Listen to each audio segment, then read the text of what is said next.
Hello, and welcome to Blackfeather Guild.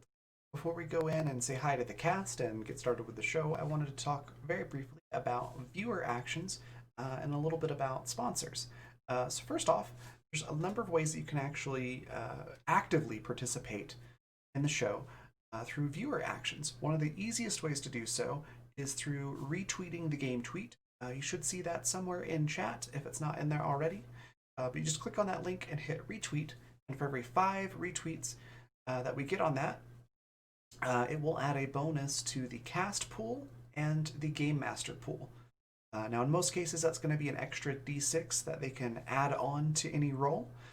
Basically, a great way to use that is if a player is almost meeting a DC, but they're just not quite there, they can grab one of those d6s from the cast pool, roll that, and then add that to their roll. Basically, is how that works. Same with the GM. So that's one of the easiest ways that you can participate that way. Another way is through guild coins. That's our Twitch channel points. If you look at the rainbow colored icon, it should have the Blackfeather Guild crest on it. It should be right below your Twitch chat box. If you click on that, it'll show you all the different things that you can get with those. The biggest one being plot points. Now, plot points, you can see an example right over here. They all work pretty much the same way. It's just a matter of how big of an impact they have. So for the example, when we've got 2 plot points, the player of your choice gets something moderately helpful or unhelpful.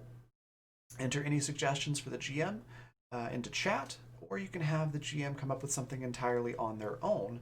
So just choose if you want it to be helpful or unhelpful to the party, and that's kind of how you can use them. You can throw in your own suggestions as well. How those work: 1 plot point is something trivially helpful or unhelpful. 2 is moderately, 3 is very, and 4 is very to the entire party. So if you want to do something to help the entire party or really throw a monkey wrench in their plans, 4 plot points will do that. So that's guild coins. And then finally, we've got donations. So if you want to help out with keeping the lights on in the place, so to speak, there's a number of ways that you can financially contribute. One of those being coffee.com/Raven or Raven.rocks. You can see both of those examples down there at the bottom. Those are the addresses to do direct donations. You can also do Twitch subscriptions or bits. Those work the same way. And then finally, Patreon. We've got a Patreon, which you should see in chat here any second if it's not there already. And our Bard tier patrons and higher get credits towards viewer actions every month that they can use on any show that they would like. You just have to let us know in chat how you want to spend those, and then we'll hand those out. So some very cool stuff. Before we hop over to see the cast, one last thing to mention is a couple things on this chart here. We've already covered the D6 and the plot points, but the triple crits, what that means is you can gift auto critical successes. And you can, it's triple because you get 3. You can divvy those out however you'd like. You can do 2 to the cast, 1 to the game master, all of them to the game master, however you want to do it.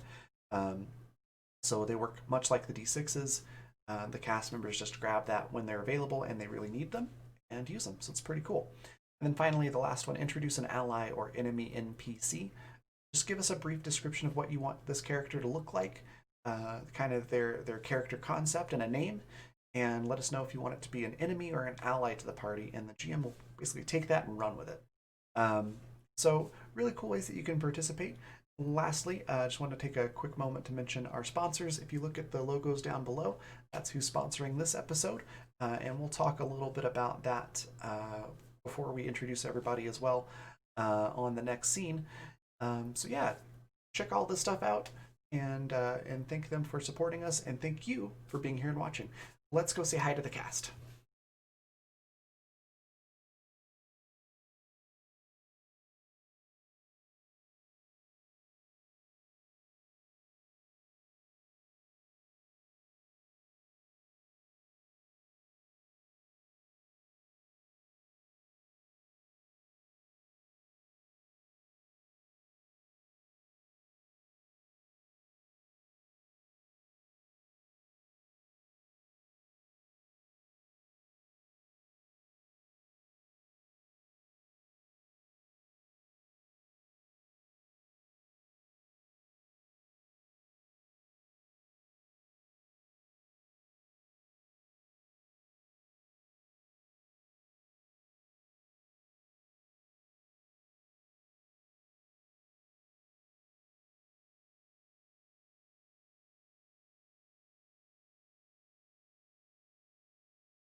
Hello there.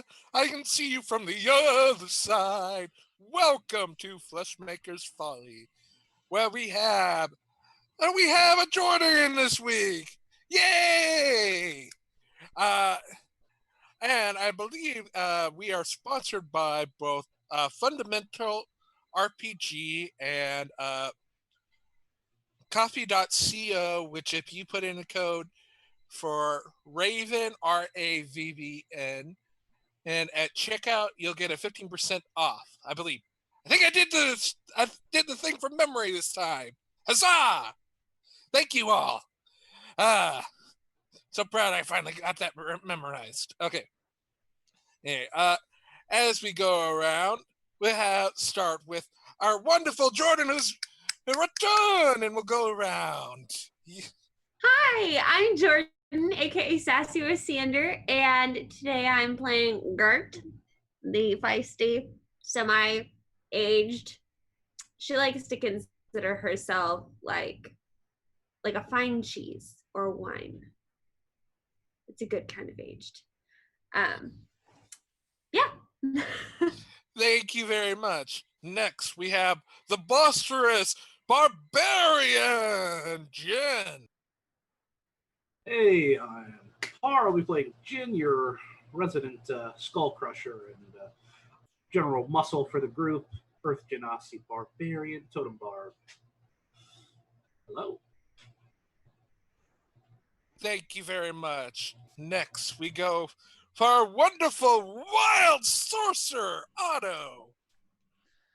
Hi, I'm Meshi. I play Otto, the uh, agent of chaos, maker of madness in the world.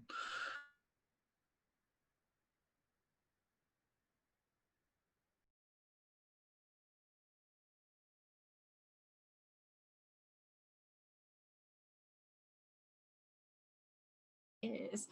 Hey everybody, I'm Kitty, and I will be playing Venra, the mysterious monk who is actually the daughter of the Blood Queen and is currently questioning, is her mother trying to kill her? Or who knows? And that's it. Yes. Unless anyone else would like to do the recap, I will read that up, provided by SG. Okay. Dateline, a mimic-infested domestic nightmare. Our dreadful swampy dredging came to a head when our gnomish companion disappeared in a cloud of noxious nosh-induced vapors. Surely she'll surface again soon. The dour reminder of our decadent heroes pressed on through the wretched clinging muck towards the kidnapper's lair. It wasn't long before the wetland terrors coalesced in the form of a great, sinister crocodile necromancer and his hordes of undead fiends in a pitch-rolling battle that turned the bog to a quagmire and drew on every ounce of integrity our adventurers possessed. A mysterious benefactor fell bodily from the sky and smote the unwholesome predator, turning the tide in favor of our companion champions. Once the hordes were undone, the bonds of hard combat opened to a well-earned rest in undeserving damp. And when the morning came, the quest was on again. Shortly after shitting out the villagers, magnificent lair peeked out through the cloaking, choking brambles and moss, and guardians keen and vigilant. The guile and courage of the dashing rescuers provide too great for its mighty defenses, and only the appearance of the dastardly snatch herself stopped the infiltration. The hag in question let their minions end before our heroes' blades, and soon the hunt continued, with mimics all around, and elaborate puzzles hiding in the chrome secrets. Can our intrepid interlopers navigate the mansion and save their quarry? We'll see today on Flashmaker's Folly! Okay, hopefully we can avoid Conquer in the future. Uh, and as we come back on, we're going to back up just a tiny bit. Because as kind of like entered into here, Gert, feeling the effects of the dip, slimmered in a pink glow before vibrating and disappearing away in a pink glow. And we find them in front of their actual patron, who I think is very pink, very tentacles with long eyelashes and sparkles. I think there's some more to it that Gert would say are personalized just for them. Yes. So, although Gert's patron is definitely the fiend takes on a beautiful form for Gert. You know, you have it all. You can be evil and fabulous at the same time. So very cotton candy aesthetic. When you look at it, you get the feeling like you're at a carnival, but as a kid, if everything was like super frilly powder puff girl anime, like the emotions that fill your body is like shimmering, but also that low-key terror that something so dastardly could be so beautiful. And Gert's just kind of standing by it, looking at it with her arms crossed, and she's looking intently, and that's what it looks like. Yeah. And I'm guessing like there's a swimming tentacles, those that have kind of like along each little frill of this like cotton candy that looks like each move of the tentacle has that very cotton candy kind of like spread. It's like it's unchurned, like just swirling about. Yes. Good. I think it's time that you need to make a little on my end. I think I've done a lot, especially with that hunk of a man I sent you on a date with. I mean, you could have done better. Did you? But were you there for the part where, you couldn't eat the sandwich one bite? I appreciate the effort, but like, I got some high standards here. But I mean, I can do some things for you first. I understand. And Gerda like backs down a little bit because she realizes she's being super feisty. Well, then you need to be more specific in your request. I've gone to it. You have a lot that matches up. Yes, like again, it's a performer. He builds up. Okay? He starts with a 4, then the 2, then the 1. Not everyone is as special as you can do everything on their first try. Gert kind of has this expression of like when you tell a kid they can have candy, but it has to be after dinner, like that disappointment, but also like the maybe it's not quite over yet look. And so she kind of nods and sighs and she goes, "So what do you need?" Now, I believe you're going to deal with a hag. There are some tools there that are in a box. Now you can keep the tools, the box in particular. Now, when you return to the Chronicles, I need you to put into the well of water. Okay. Can you write that all down? I mean, I'm a very busy woman. And she hands her like a piece of paper and a pen. And as kind of like you hand it out, you notice like the very cottony, like tentacles kind of actually go along your arm, and like little eyeballs seem to pop out before there's a pink shimmery glow on your actual arms before the tentacles pull off. And what you see notice, like etched on your arm, like a tattoo, is those instructions. Gert looks at it. Can I see my fellow little adventurers? Oh, yes, don't worry about this. This is just mid transition. Apparently, you're heading to a unicorn because of Dip. Oh. Yes. I just Gert figured it. admires Yes. tattoo. And like kind of rolls her sleeve down. But only halfway. She wants to kind of show that she's like edgy. She does have a tattoo now. So anything else? No, but I think kind of like you're going to appreciate the aesthetic you're going to arrive into. But again, like you're mid transition. I figured I'd stop by, help you out. And again, and then there's almost like a little tap you feel in your forehead, almost as though like something's touched you. And it's like you feel as though like a little extra that you mechanically can cast one spell without costing a spell slot. As Oh, you go, sweet. yes, as you head on to actually go to the simmering, you dissolve almost kind of like into the cotton candy as you disappear. Or you end up kind of like as you kind of like re-matter, kind of like you start to feel ground and hay.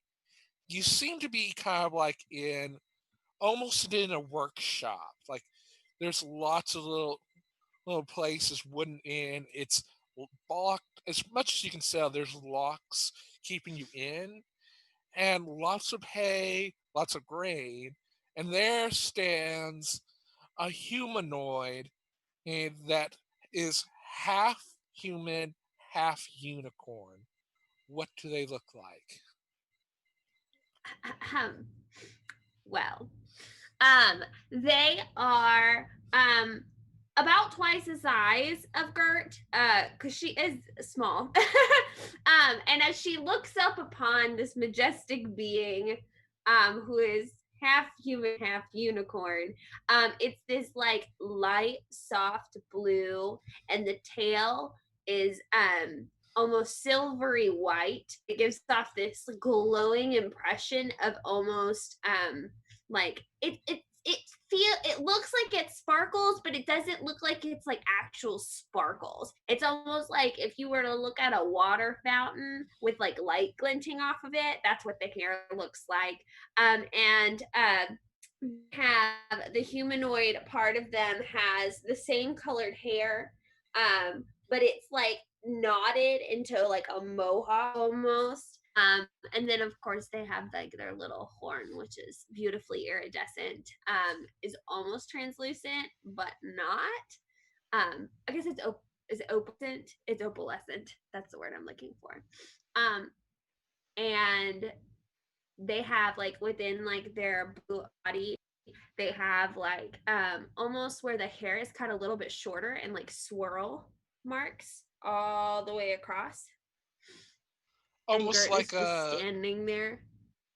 almost like it's like a side shape, but Yeah, swirled underneath. yeah. And Gert is just kind of standing there like, whoa.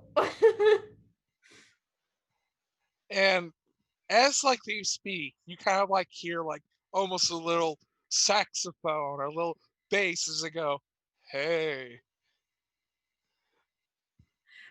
Gert kind of like glances up and under her breath goes, now this is what I'm talking about.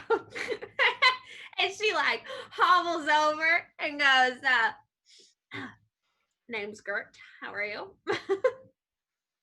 And he almost gets down on one knee and just kind of like extends an arm out to just go, "Hello there, madame."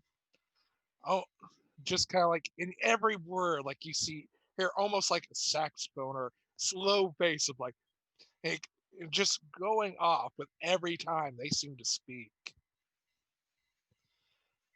I think Gert's a little starstruck. When they extend their hand, I don't think she really knows what to do with it.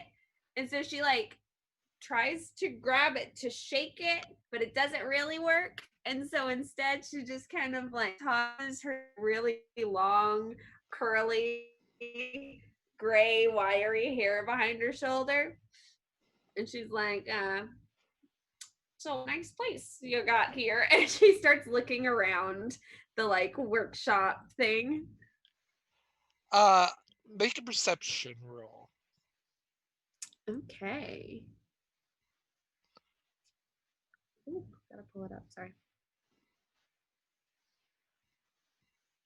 Let's see what I can perceive. Oh. What is happening? Okay, let's see if it works. Oh, Oh, oops. I meant the perception one. okay. You are Chicken nuggets. Like, again, the look of this is almost like awe-inspiring, but as kind of like, because I imagine like you go and just like that to the hand with your hair, correct? Like you're just doing like that. With my own hair? Yeah. Oh, I toss my own hair like that. Yeah. So you don't touch their hand at all. That's been extended out in any way. I went for it. Yeah, I was like, I went for it, but I didn't know how to take it. Does that make sense? Yeah. Oh, I take it it's not of your culture to do that. Okay. Now, I haven't had anything in here but distraught. So what has brought such a joyous, wonderful creature as yourself?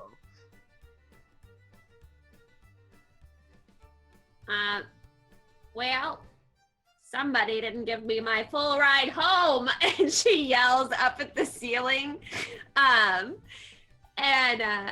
Question, is this the place that I'm supposed to be looking for the special instructions? Remind me. The special instructions are on your arm. Like, Yeah. But I was supposed to look for tools in a certain place. This is not it, correct? no, It's in particular, you're looking for a box that would have this very fleshy, almost having this very cotton candy like look to the box, very much like your patron would be the box. Okay, and it's and is this the place I'm supposed to look for it? Do I know that? No, you do not. And the nat Okay. one, like you do not notice anything but them. But Oh no. because of the nature, you actually notice like there is not that there's almost like an absence of anything has been here. Like every item that's brought in here was put in for the sole purpose of this unicorn. Like if there was tools or anything that were removed from the workshops because there's a lack of nature here. Okay. Like even the oaks do not seem to come from here. Is there a door? Yes, with lots of little locks and such on it. Gert looks at it and goes, "We're busting out of here." Let me see how I can bust us out of here, though. Okay, as like you're figuring out, he goes, "Oh yeah," and then we'll go back to the others so that way you got some time to think on this. Perfect, thank you. As we go back over to the fireplace, where they have a little bit of numbers that they need to figure out, that Jin understood that on there were a draconic script, but couldn't figure out what the magic. Otto, I believe, has solved what the puzzle might be.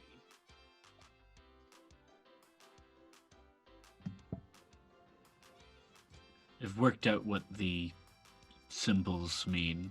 Probably, yes. And what do they mean exactly, do you think? It's numbers. It's just numbers. It's 8, 1, 3, 4, 2, 5, 6, 7. They're mirrored. Hmm. So I think this is probably a code of some sort that we would need to either touch it or figure it out. Exactly. If you would like to know, make an investigation check on that. I shall do that. And I have advantage. Okay, work for me. Come on, advantage. I shall also make an attempt at that. I don't really want to, but I guess I will. Right one. Okay. Hang on 1 second. Let's see. There it is. Okay. You all know that kind of the fact that it's all reflective feels like that's part of the actual code, which is why they're numbers. It being in Draconic means that the spell itself would be unlocked when the numbers are said in Draconic. And now, the numbers themselves seem very odd that they're not in any order. So, with the fact that you think, oh, maybe they're not in order, you have to reflect. Maybe there's some way to reflect the numbers as you're saying it in Draconic. Hmm.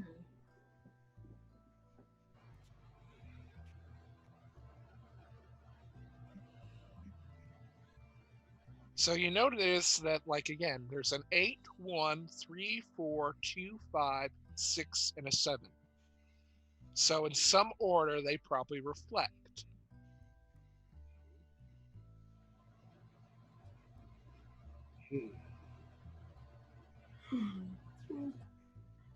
So what if, for example, they're not in the correct order, purposely? Yes, that's true.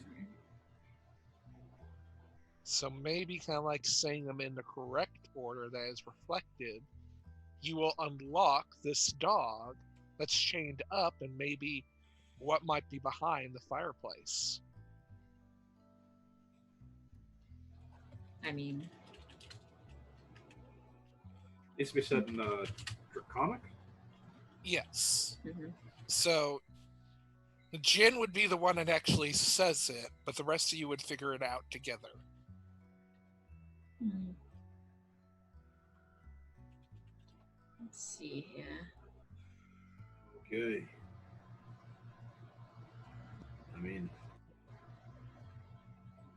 speak Draconic if you guys can parse this out. I mean, I want to look around the room to see if there's a mirror or something.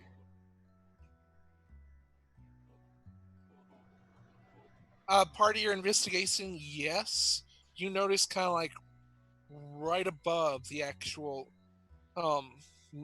fireplace, there's a little hand mirror. I pick it up and I hand it over to Jin.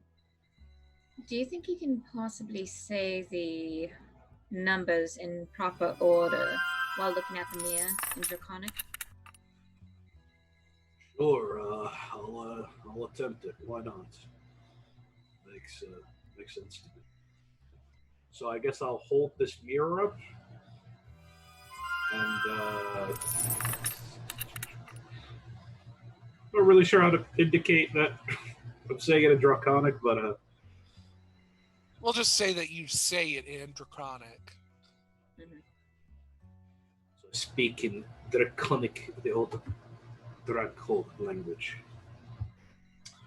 765-24318.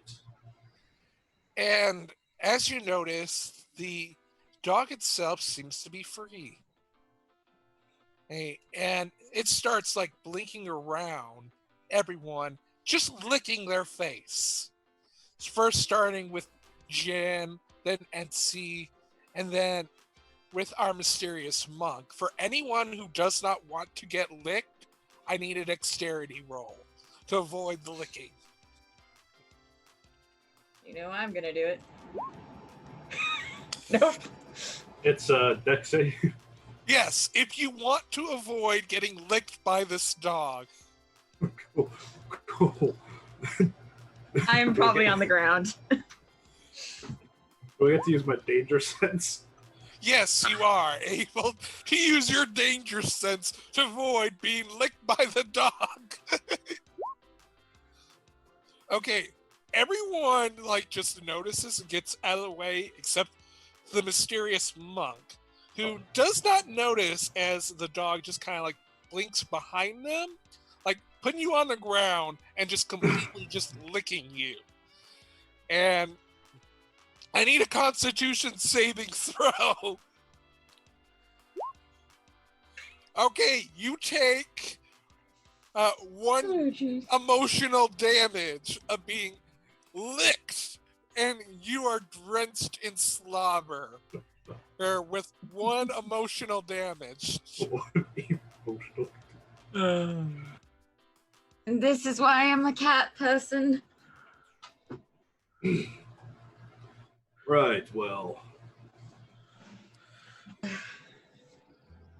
You just gotta know how to handle them. Some arrows can't be dodged, if you know what I'm saying. Uh-huh. Can one of you get him off me, please? Or her? Here. Animal handling, if you want to get the dog off of them. Here, little doggy. Here, little doggy. I want to roll this for the comedy. I rolled well. Okay, you work, and it's just yeah, and it just kind of almost nuzzles you for a little bit against your hand as it comes to you. And this doesn't work perfectly because the animal doesn't stick around you. But the blink dog kind of notices the mimic, and they blink off, and then the two of them are just two dogs roughhousing.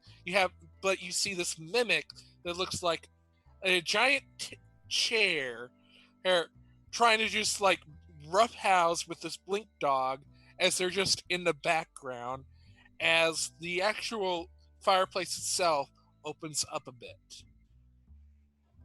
Oh.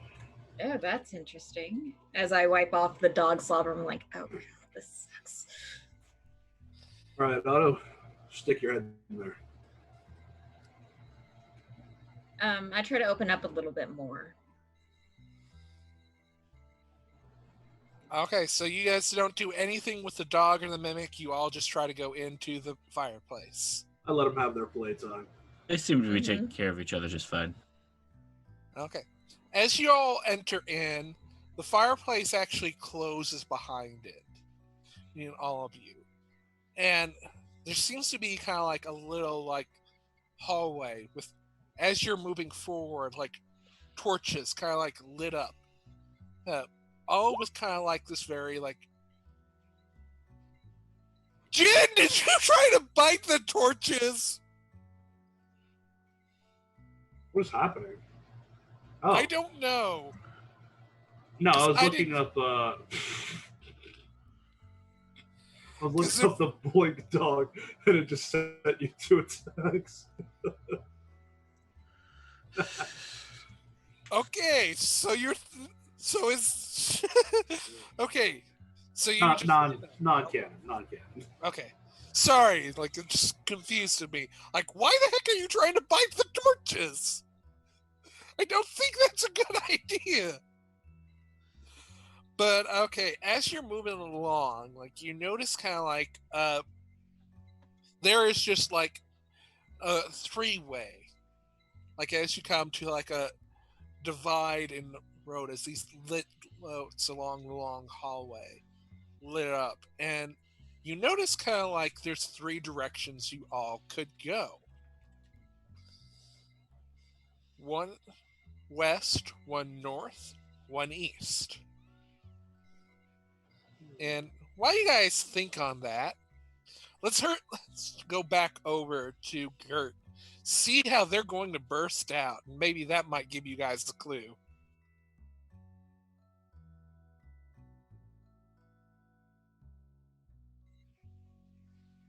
Gert. Is it time? It's time to bust out of here. Yes, I have would you come like, up? Yes.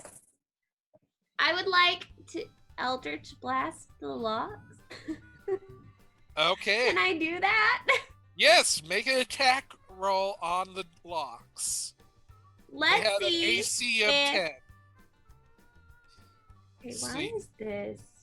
Okay, I'm gonna click on this. If it doesn't pull up the right thing, let me know. My mouse is doing weird things today. Oh, it did. Okay. Did it work? Yep, that's one. What about the other? Because you got two. Oh, two. Okay, give me a second. I made mistakes. I refreshed my page. Oops. Okay, here we go.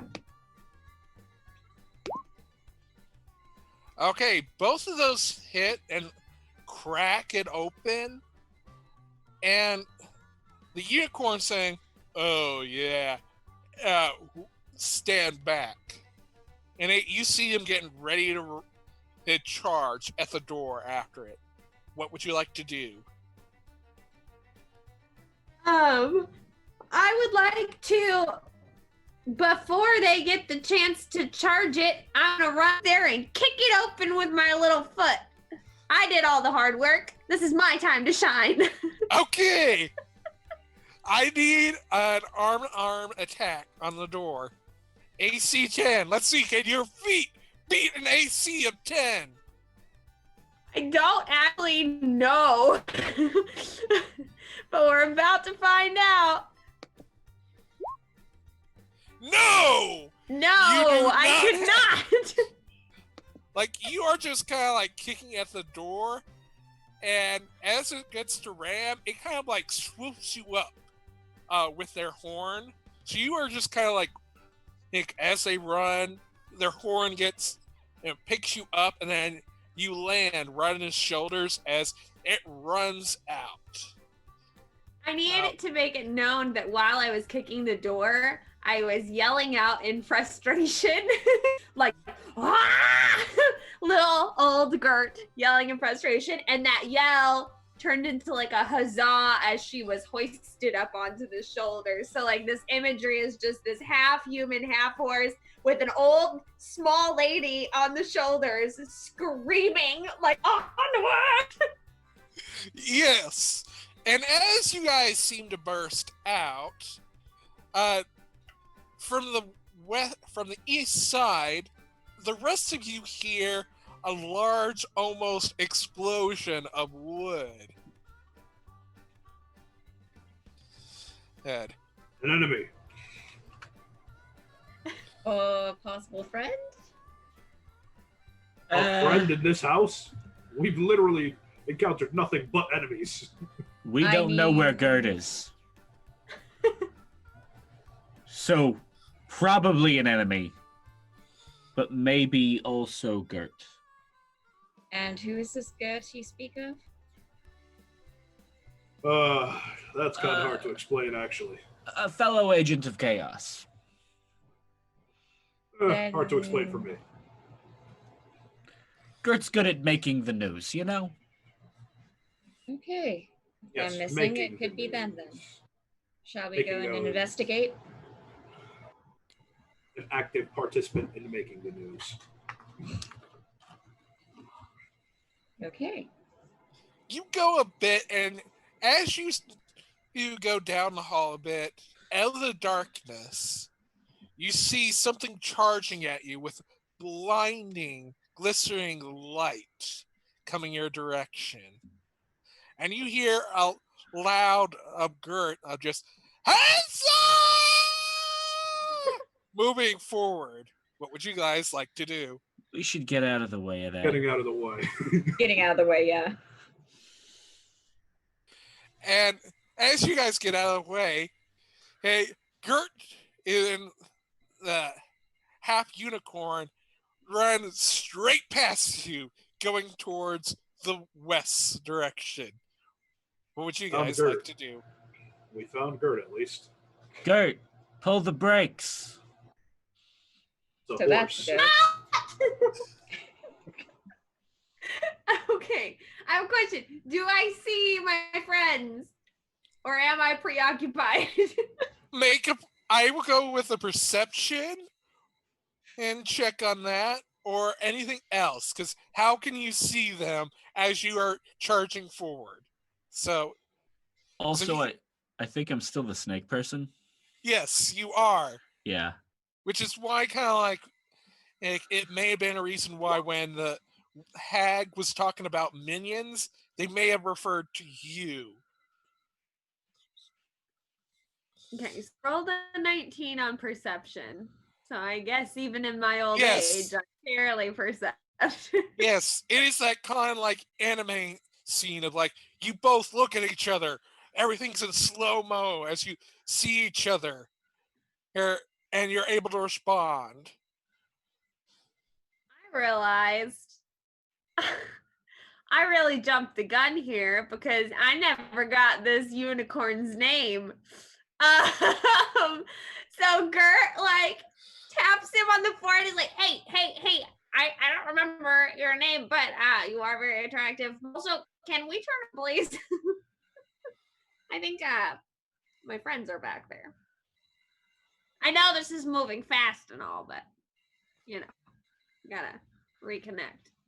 Okay, they do a 360 slide, and as they do, their horn scrapes against the wall as they kind of like drift around and come for kind of like a sudden stop. Like you see the dust and all of that is just around him, almost like a little bit of fog is going, hey, what's up? And all of you hear I like feel like saxophone and like bass going on as this half humanoid creature with a giant horn is talking.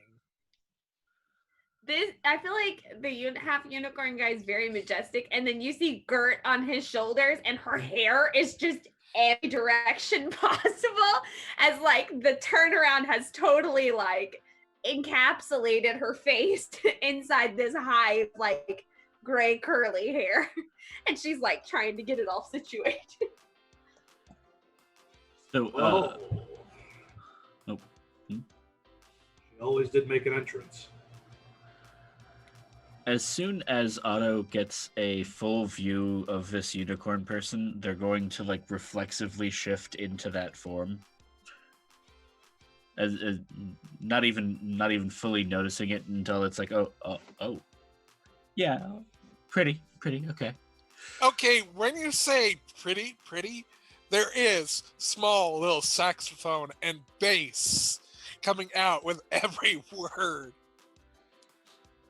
Oh Gert yeah, goes, that'll be Yes. handy. two of you. Oh, this just got complicated. And she like shimmies down off of the shoulders of it's like a centaur, but unicorn. Think of it kind of like how a dragonborn is half human, half dragon. This is a humanoid that is Okay. half human, half unicorn. He's just so big and large that Gert could literally ride on the shoulders, like, because they are just that big, that strong, that majestic. And this is just like them at half strength.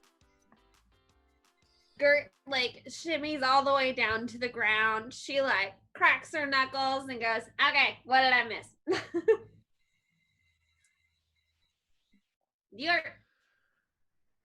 There's some new faces. We killed a crocodile necromancer. It was mostly her. Hello, Hi, I'm Gert. Venra. And I shake your hand. Okay. We What freed a puppy. Well, what does Vendrith look like to Gert? Since it's the first time Oh, that's Gert right. has seen them. So you look at Venra. She's a tall, elven-looking woman with very pale skin, bright green eyes, red hair tied into a ponytail in the back. And when she spoke, you noticed some fangs coming out. Okay. like almost reflexively like moves her mouth as if like she wants fangs. You know, like when like people move their lips, like when you're too long, or like if you have like braces and stuff. So she kind of does that, like nonchalantly, and she's like, "It's nice to meet you." What does Gert Pulls look out her like notebook. to Vendrith, since it's the first time they're seeing Gert? Yes. So Gert is this old, spunky woman who is very small. Wow. Oops, I messed up. Hold on. Trying to figure out. She is a gnome. She's got very aged features, with wild, crazy, curly, gray hair. She looks like she could be like she's a little wild looking, I'm not gonna lie to you. She looks like she could be your grandmother, but maybe not like the cute one that makes cookies, maybe the one that like yells to get off of her porch. She's her own being. Hey.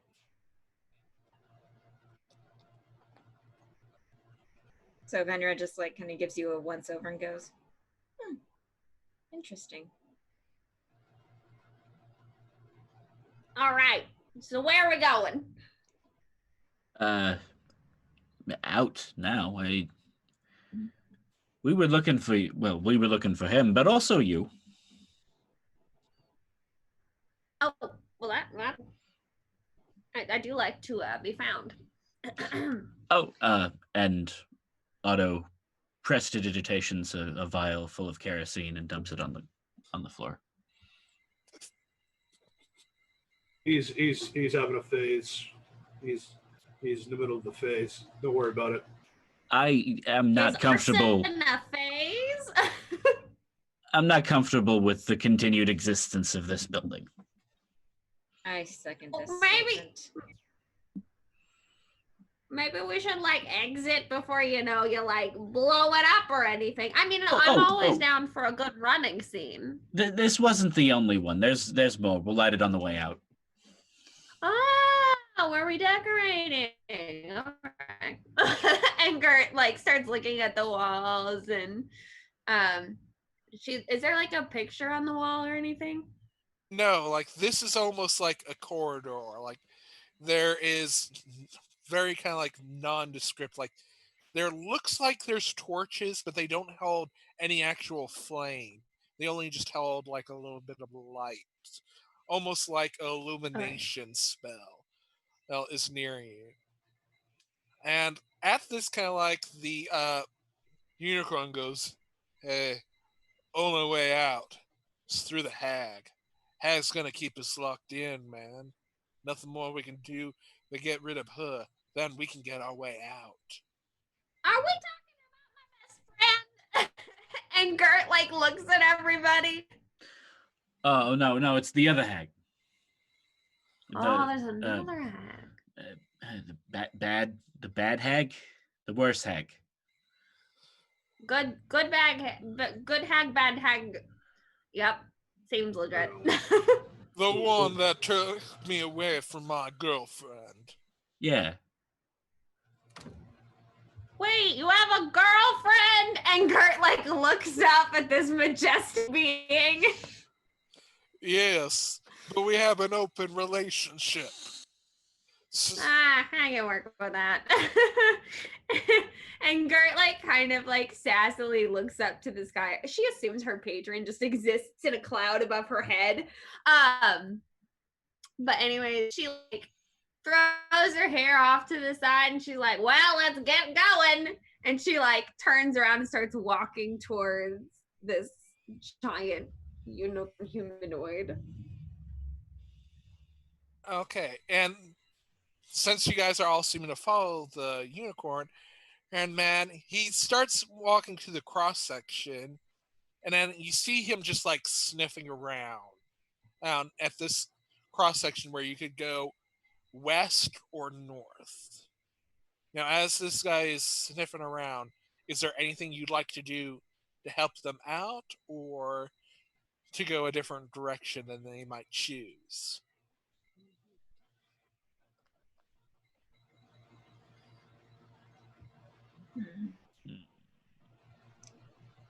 I want to see if there's any like traffic, like footsteps where it's like heavy traffic going one way or heavy traffic going another way. Yes, that sounds like you want a survival or a nature roll. I'm going with survival.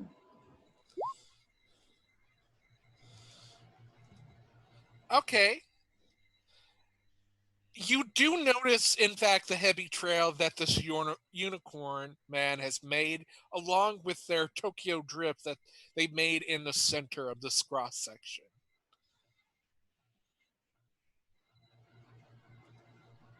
And with That's that, not- like, they aren't doing any better. You're doing slightly better than them, where they're going, and then looks at the direction that Gert and them came from. Is just like, maybe it's that way. Which all of you clearly know that is the wrong way, since that's the direction Gert and the unicorn came from. No, it's not that way. It's one of the ones in front of us.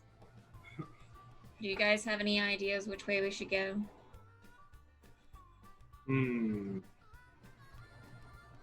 Well, I don't know. I figure if we go back the way we came, the hag will probably stop us on the way out. That's true. We could look around a little bit more and like maybe take some of the cooler stuff so that it doesn't burn. But I like that. It's always good to take stuff before you kill someone and burn their house down. Gert writes down. She goes, group of heroes loots and vandalizes building while escaping from evil hag. Now that's a front page story. Otto just looks over at Gert and is like, "Don't bite my headline." Gert like looks like she's gonna say something sassy, but like for some reason she's older, so she has like a moment where she totally forgets what she's gonna say and she just goes, "We'll fight over it later." Get me my dating column and I'll let you have whatever headline you want. That's too much power, Gert. Actually, I might have leverage for that. We'll talk about it when we get out. No, Otto, that's too much power. That's what You they just said hear about Gert me having laughing this column. maniacally. As long as you just say that I'm a mysterious person, that's all I care about.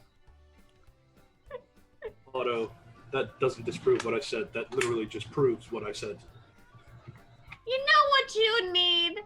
You need some love. Let me put you in my dating column. I'll find you somebody. As you say that, Not a Like- chance. you actually like the fact that like this person wants to become mysterious perks your attention, as though they don't want to even be included in your love column. Gert like stands up a little straighter, which is difficult because she does have like poor posture. And she like crosses her arms and looks at you through like really wrinkly, squinted eyes. And she goes, Do you have a partner already? She's very confused. Well, unfortunately, the last person I dated disappeared because my mother thought he wasn't perfect enough. And then I started dating on the side. Mostly women, because, could probably get away with that. I mean, I have an idea. We could set up a blind dating column. And she Pass. Trust me, Well, if my mother found out I was dating, it wouldn't be maybe great. your mom needs to date. I think she does. Otto looks down at Gert and is like, do you want to raid this place and set it on fire or what? As you I'm sorry. Like, as Yes. Otto is saying this, the unicorn is leaning against the wall and presses something. And all of you seem to just notice the ground seem to have just disappeared in a coyote kind of fashion, of where, like, you guys are standing above the air, but you just notice, oh, there's nothing below you right now. Fantastic.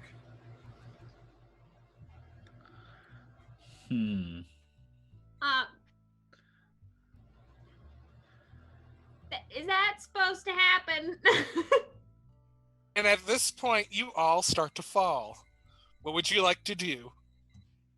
I'm gonna use my reaction to slow fall and kind of do some monk shit going back and forth between like the sides of the wall as I go down. Okay, are you, like, flavor-wise, are you using your wings essentially just to glide down then? Yeah. Okay, because you're doing that, I'll actually allow you to grab one other person so that they are affected because you're doing that. I would probably grab Gert because they're most likely closest to me. Okay. And old and delicate. I'm gonna get real mad.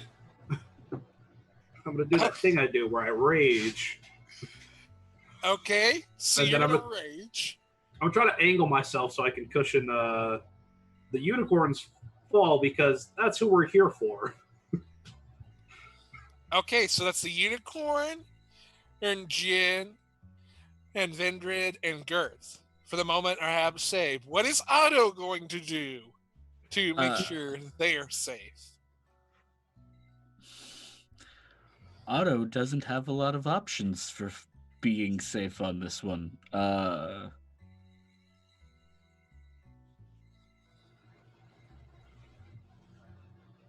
think Otto is just going to try and kind of lean towards the walls and like scrape their way down, bloody knuckled. Okay, I need a strength check from you then. Because it sounds like you're trying to grip hold of it. Yep. Nope. Okay, like, it's not as bad as you think, but I need you, because you're gonna have to take some damage because of you trying to do this. Oh yeah. Okay, 1 damage, so it's not too bad. Oh no.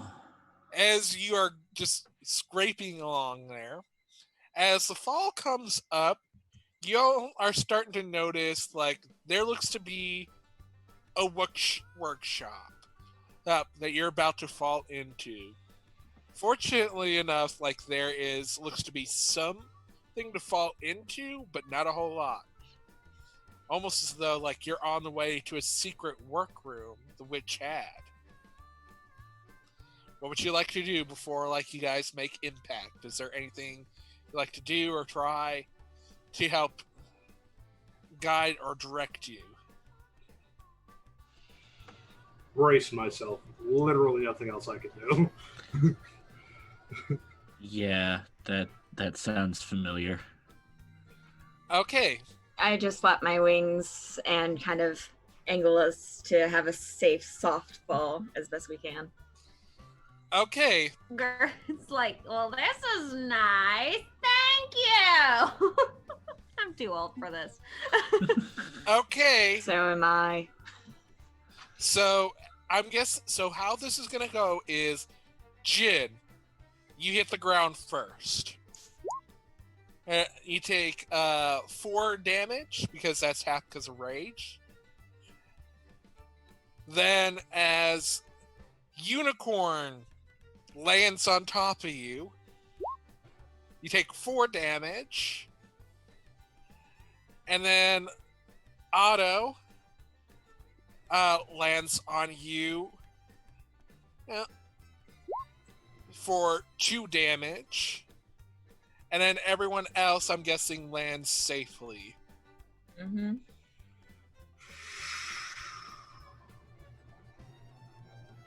And I gently put Gert onto the ground. And the unicorn man is, oh man, I'm so sorry. And then he almost like puts his hand right on your back, trying to kind of like softly massage it. Do you accept this? Wait, what's this do? The unicorn is trying to massage Jin because they've gotten hurt. Like, does Jin accept the massage? Well, Jin is very mad. So Jin is going to politely refuse. I need nobody. I just need to not be touched right now. These last 2 days have been a true test of my patience.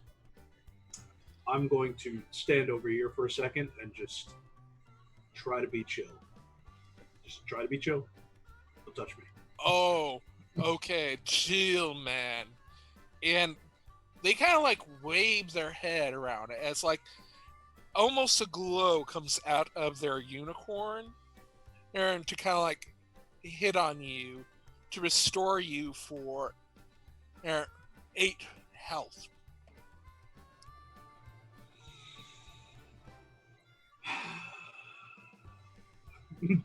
Jin just walks over to the wall and just kind of stares at it very intensely. Otto pats the unicorn on the shoulder and is like, he's been through some things. It's fine. It's fine. Now, as you kind of like you are in a workshop, what would you like to do? Because you guys have a potential to loot things in here. Oh, I'm gonna loot. Oh yeah, viciously. I would like to assist in looting, but I would like to take everything that's broken in here. Okay, how? Like, you say how, and then we'll roll to see how well.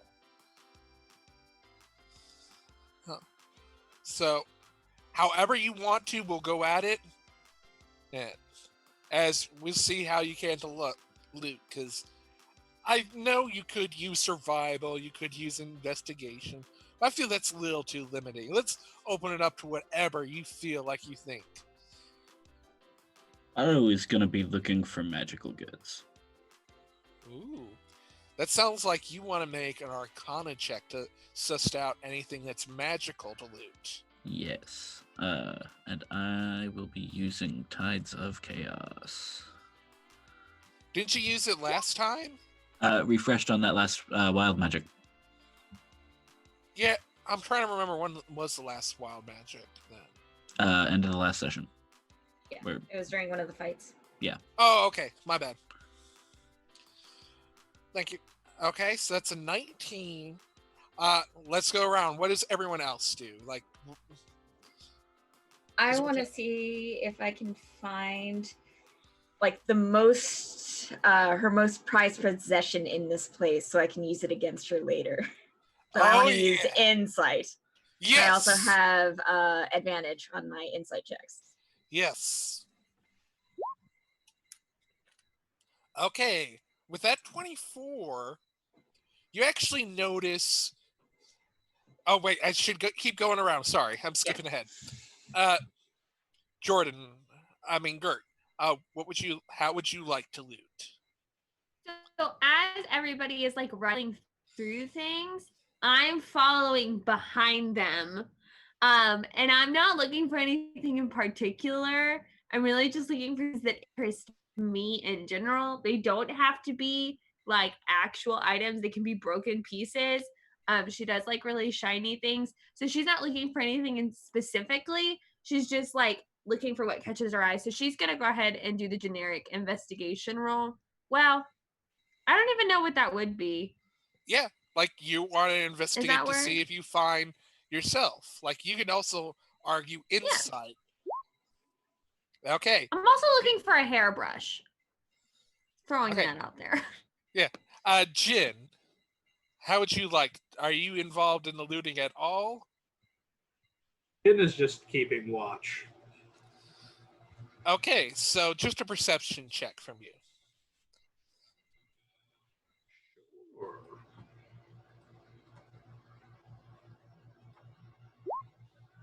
Okay, this is good. Everyone doing well for once. Good job, everybody. Okay, Otto in particular, like you see kind of like a box that is very fleshy and pink. Like that's the thing that draws your eye in a lot of this like work would. And Vendra, you on the other hand see what looks like almost like a handmade brush that has very much like a homemade like stick to it. It is very runic in its design, like made of like thistles and stuff around the swamp. The brush, it kind of glistens with something and gives you this kind of like unnerving feel, you know, as you get near the brush. This like little bit of a paintbrush. And Gert, like you find a jewel encrusted brush that has been stuck full of the hag's hair that's on the ground, along with a couple of like shiny stones. You don't know exactly what the stones are, but they are so shiny, and no one but you noticed it as they had their eyes on other things. And Jin, like you notice kind of like the actual walls themselves start to be shifting. And I'll let you guys all play with that for a bit. Oh, do you think you can check this paintbrush real fast? It's giving me a bad vibe. Yeah, and that box over there is not normal. Most boxes are not made of flesh. What? Oh my god. Bert raises the hairbrush up in the air and goes, I got a hairbrush. And then pauses when she hears you say that there's a box made out of flesh. And she like looks at you and goes, where's the box made out of flesh? It's back there. That one. I will take that. And she walks over and would like to inspect the instructions on her arm. Am I supposed to open this box? It like again, as kind of like you get up next to the inspection, both the box into it, your arm itself seemed to glow, almost in like this fiendish. Because I think that's the language you talk is like fiendish.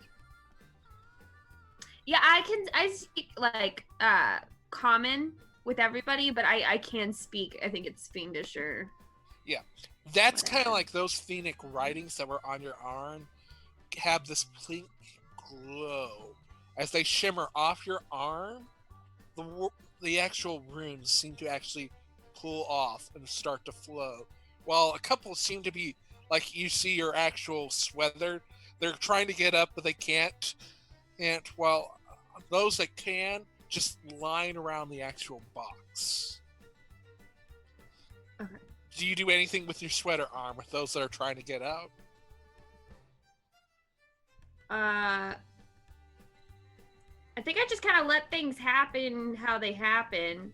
Can I open the box? Yeah, okay, then as kind of like your sweater arm like explodes as these runes rip out through your clothing, and line along the actual box, they all seem to kind of like glisten and glow. They almost look like a music sheet of these runes circling this flesh box. And it fades. And the box itself seems to unlock. And you see what is in there looks like an actual, like, paints, like you would have on a still thing. Like, very kind of like glistening with colors themselves. Oh, hey, I found the missing paint to your paintbrush. And she picks up the box and like turns around and like holds it forward for the world to see with a big smile. I look to Otto and go, do you think the paintbrush might be cursed? I'm not convinced everything in this house isn't cursed. Let's check it out. Let's get everything together, and we'll see if we can't magic up a solution. Okay.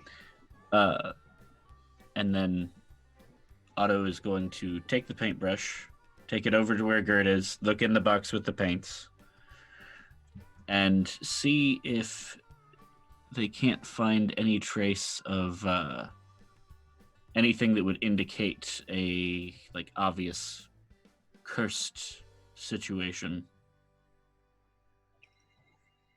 Arcana or history? Gonna go with the good one. Okay, these are not actually cursed, is all you can say.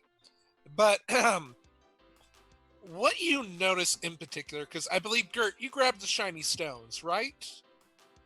Yes, I shoved the shiny stones in my pocket, and I have the hairbrush in one hand. Well, I guess I had it down on the shelf where the box was when I picked it up. But okay, you notice kind of like there's that same little glow that's connected to both the brush, the hairbrush, and if you can see any of those shiny stones, is connected to it as well. Gert will go grab the brush and pull the stones out of her pocket and lay them on the floor beside the other items. Ooh, good. I get to actually reveal something. On each of them that you notice, painted on all of them, is little shapes. One looks like a phoenix. Another looks almost like Mastodon. I'm not sure if like that would work. Mammoth. And the other one looks very much like dang it, where is it in my notes? Sorry for the delay. Looks a little bit like a cake.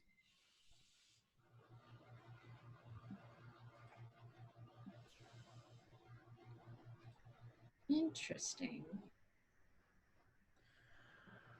Otto looks at the one with the cake on it and is like, "Oh well, you gotta burn that one. I'm done with cakes. We're not having any more cakes." What's wrong with cakes? Gert like stands up and like does like a backhand, not a rough one, but like a gentle one to your like the side of your arm.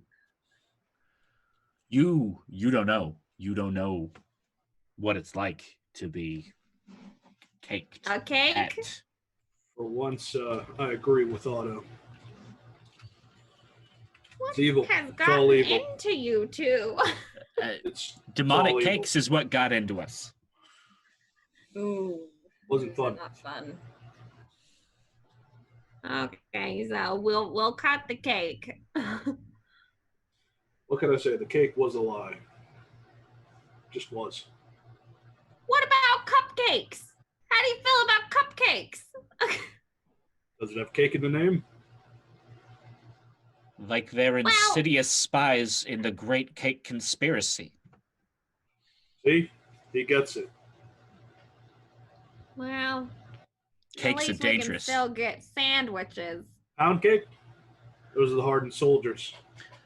There was the pies are all right though. There was that the goblin baker with the That pies. seems to be fine. The fruitcakes. So we'll eat pies, but we won't eat cake.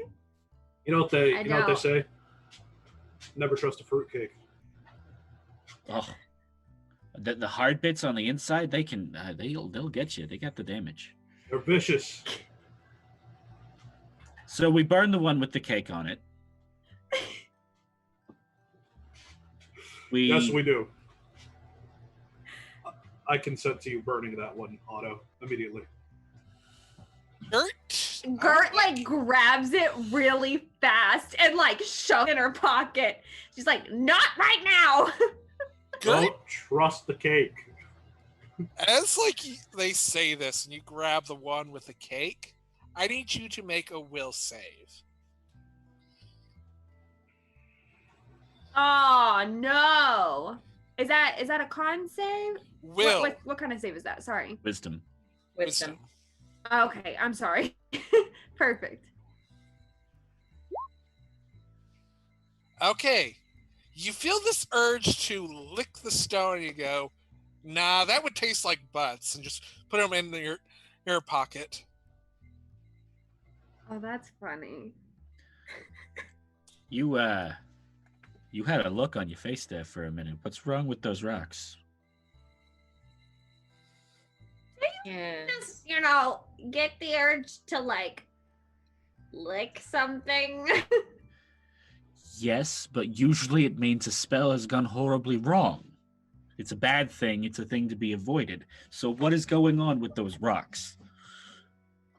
Happens to me on the daily, but I just, was fascinated by its possible taste for like a moment.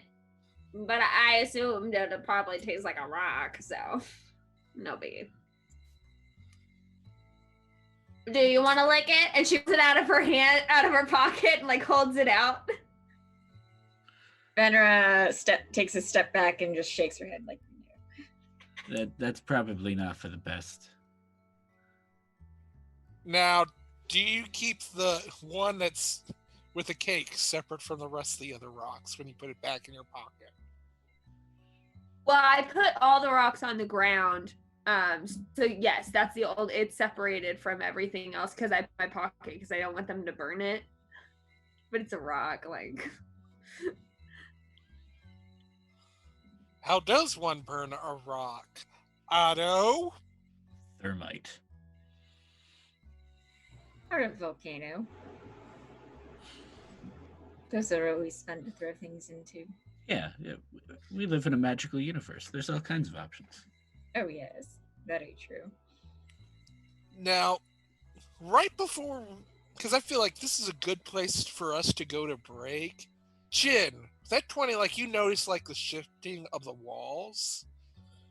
Those earlier, as everyone has these items on it, on the other end of the workshop, you see the hag, not now in wooden, but in humanoid form, pop out. Goes, okay, which one of you is my boyfriend? I think we'll go to break at that.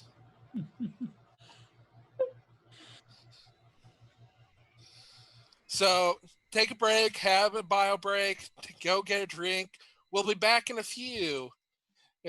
Thank you all, you beautiful viewers and everyone. Thank you so much. Now, Raven, would you like to take us away to the world of the break? Raven? Raven? I think Raven wandered off. Huh. In the Discord chat. Huh.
welcome back and thank you. Hopefully, you all had a good break.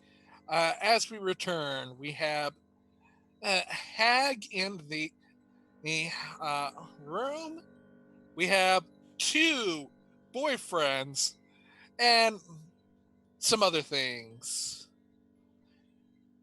Now, as kind of like the last thing we heard from the drizzling Mirtha is, okay, which one of you two is my boyfriend? Otto steps forward brazenly. I'm the one you want. Dude, you sure? I got this. Don't worry about it. Okay, man.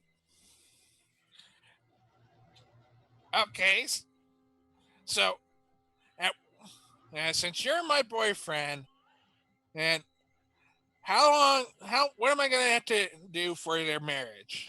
Because I keep threatening you and your worldly possessions and threaten to kill my sister. I'm not sure what else more that I can do to get you to marry me. So all of the bad things don't work. So what is another option? What is other than the bad things? Art would like to clear her throat, like step around and be like, "Hello, Gertrude, dating specialist here. Valid. I'm here to help. I'm gonna help mediate this conversation. I think that you can get what you want, and like they can get what they want, and so yeah. Well, what are some things you can do that are not necessarily negative?" And the unicorn man who pops up is like, yeah, like for example, consent for one. See, that guy knows. I don't know where he came from or who he is, but that's a good start. And she seems very wise. We should listen to her. And let's really sit down and work this out. And then just Otto looks over at Jen and is like,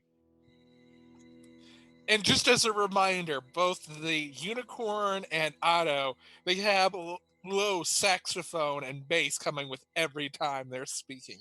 I'm circling to get closer to the hag. You know what I think would really help this whole situation? What? Fresh air. We should all go sit down outside, make a picnic, and discuss your frivolities. Oh, so you want some fresh air. Lovers. And the hag just claps her hands, and the top seems to be open, and you can see kind of like the sun, like there's a little bit of a nice wind coming in from that. Well, that's not exactly what I meant, but that's one way to do it. Interesting. It's not the same as being in nature, though. Look at all these walls. Let's go outside. Sit amongst the damp and the logs.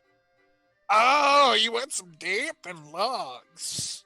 And then pulls a lever, and like you notice kind of like coming in is like a little bit of bog water. Just seems to be slumping around with a couple lily pads. I pick up the items and shove them into my bag of holding real fast before the mud gets them and covers them. I'm gonna so quietly, so slowly pull out my halberd. Okay, sounds like you want to make a sleight of hand check. I mean, hopefully. I would like to grab the hag by the hands and pull her in close to really distract her as he's doing that. Okay, so Jen, you can do it now with advantage. 15? Yep, you do so successfully, and they would have noticed if it wasn't for Otto. I need you to listen to me. I need you to really hear me. I want to love you. But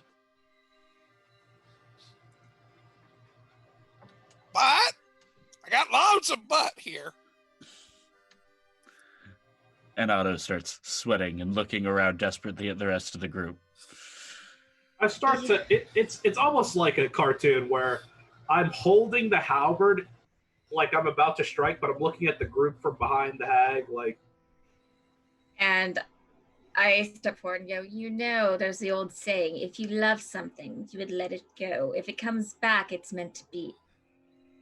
This would be a test of your love to show that you can willingly let something go.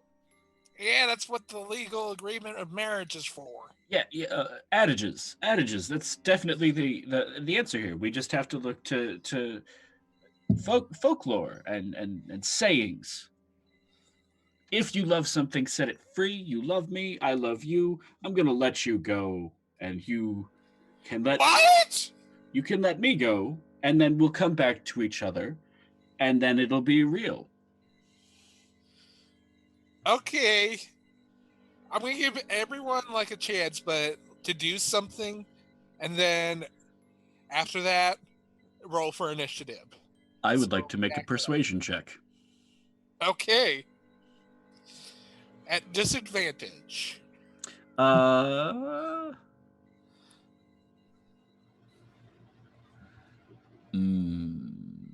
Like his choice of words there, that's initiated things. Actually, I'm wrong. I would like to cast suggestion.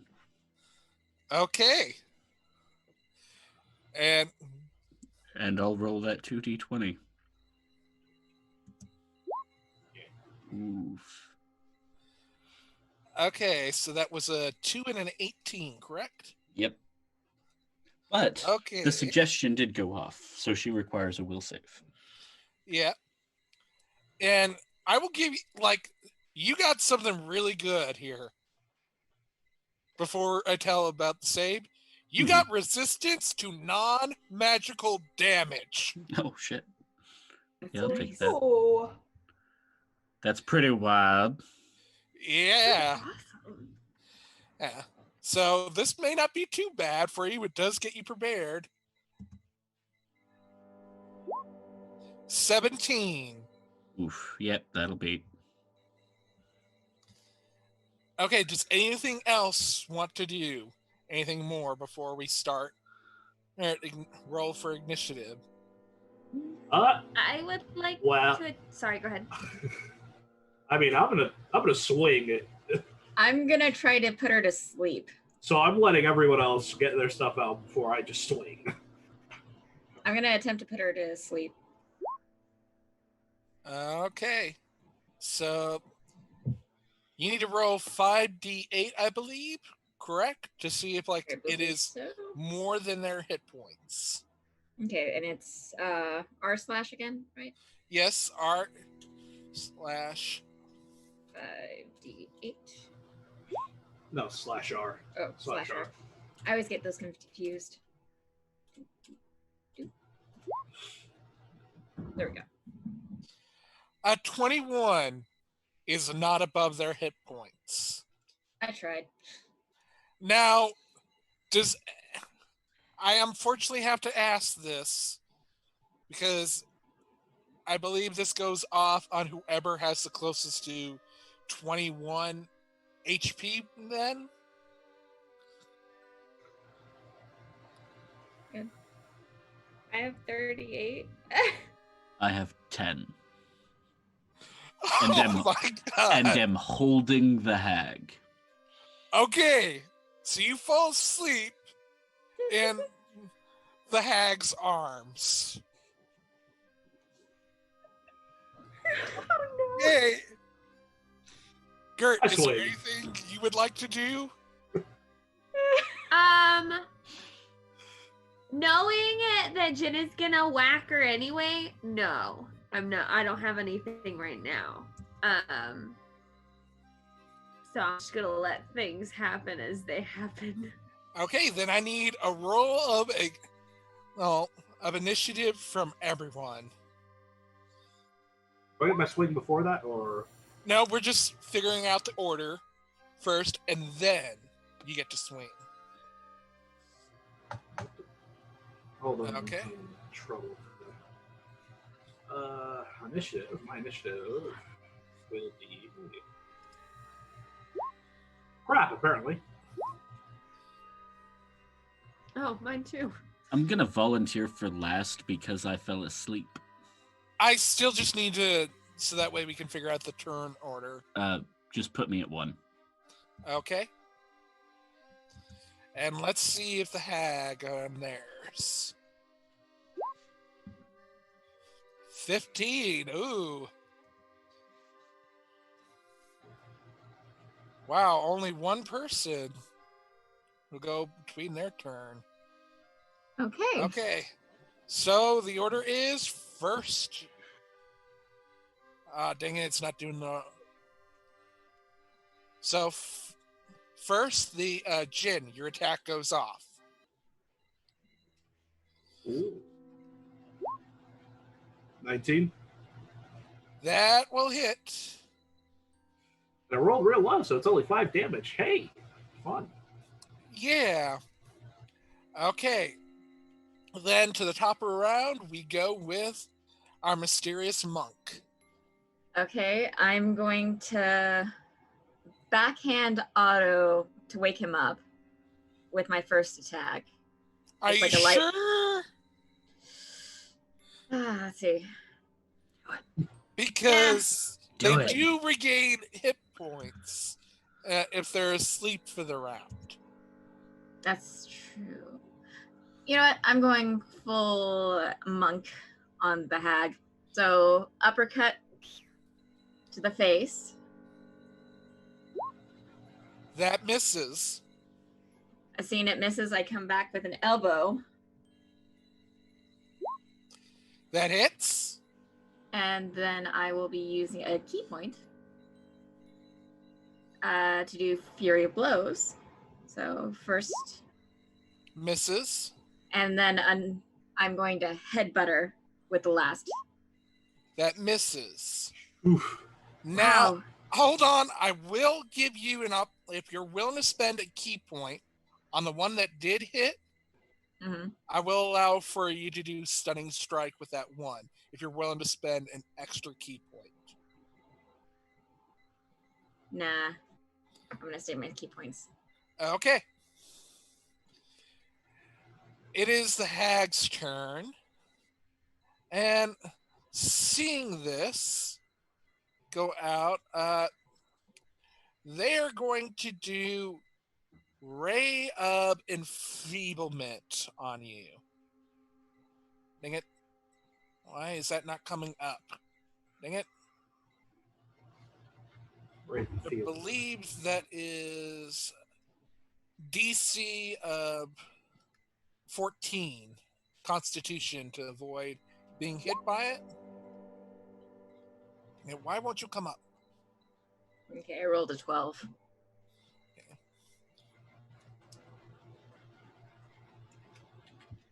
Okay. Okay, so, and you did Constitution saving throw, right? Yeah. Okay. Black being in eviscerating energy from their fingers towards you, and hits. All your damage is halved. Mhm. Okay. Is she affected at all by the fact that I'm like dead waiting on top of her? Again, that's all she can do. That ends her turn because, Okay. because of your position, they are unable to move. That works. More than just do that. Jin, it is your turn. Oh, hi, it's me. Yes, it is Jin. What special thing can you do today as you are enraged already? Oh, I'm still enraged? Wow. Well, that I was think so. You got damage falling and down there, so that continued the rage. Even though you were healed some, but How I long don't were we see. searching?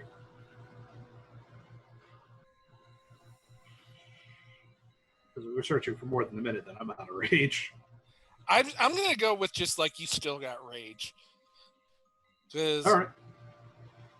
So, well, seeing that, I'm gonna go reckless on these attacks,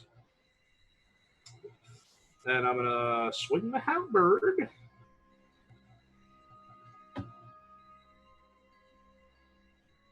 Advantage 20. That's 11 damage plus 2 from rage damage, 13 on the first attack. Okay, that does hit, And but is your weapon silvered at all? is my weapon silver? Yes. Does the blade have any silver on it? No, it's a regular weapon.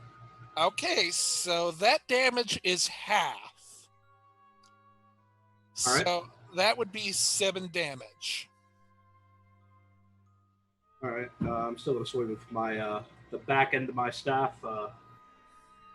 Sorry, whole arm at advantage because I'm doing because he's a reckless. 14 doesn't it? So it doesn't Nope. matter. All right. And that's my turn. Gert, is your turn. I would like to Eldritch. Wow, actually, can I Eldritch Blast the hag while she's holding Otto? Go for it, Yeah, Hag. it's just like roughly all it is that you gotta hire they gotta hire a C because of that. But it's still as Okay. normal. Yep, I would like to do that. Because essentially they get a +2 from range attack, I believe, by half cover. There's Oh, that one. is. Nice. Yes. And And then first full damage hit, 2. perfect. Awesome. Yeah, let's see the second one. Come on, can you Eldritch Blast for twice? Nat 20. Oh, that looks more like a dirty 20, but yes, that does hit. Hey, there we go. Yeah. So Wow, the dice like me this week. for 21 damage, like you just kind of like outshine Jin with that attack. Gert like cracks her knuckles and goes, next.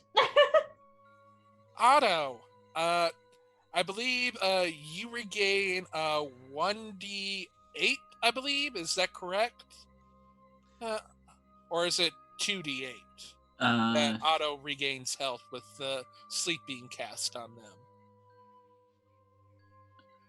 I think it's 1d8. Okay. So you Ooh. gain 4 health. Now to the top of the round. Back for our mysterious monk. I'm going to be doing like the whole thing where I'm using her head as my punching bag and just punching like full force into her face. Okay, first one I will give you with advantage. Okay, so there's second, the advantage That is a hits 22. the first one, And doing it's half 3 damage. damage. And then the second one, That meets. 17 is the AC. okay. Okay, so that I'll does just- 5. Okay, and then I'm doing flurry of blows once again. Oh, misses. so close. And another punch to the face. That one, unfortunately, this time does not hit. Okay. Yeah. And that's my turn. Okay. And as kind of like they are going out, they are going to cast a favorite from their fingers on just about everyone. Magic missiles! And I believe that is Otto. That is a 1d10, I believe, correct? No. Each missile is 1d4. Mhm. Okay, 1d. I could have sworn it goes up if cast at a second level. You get You more get missiles more. at higher levels.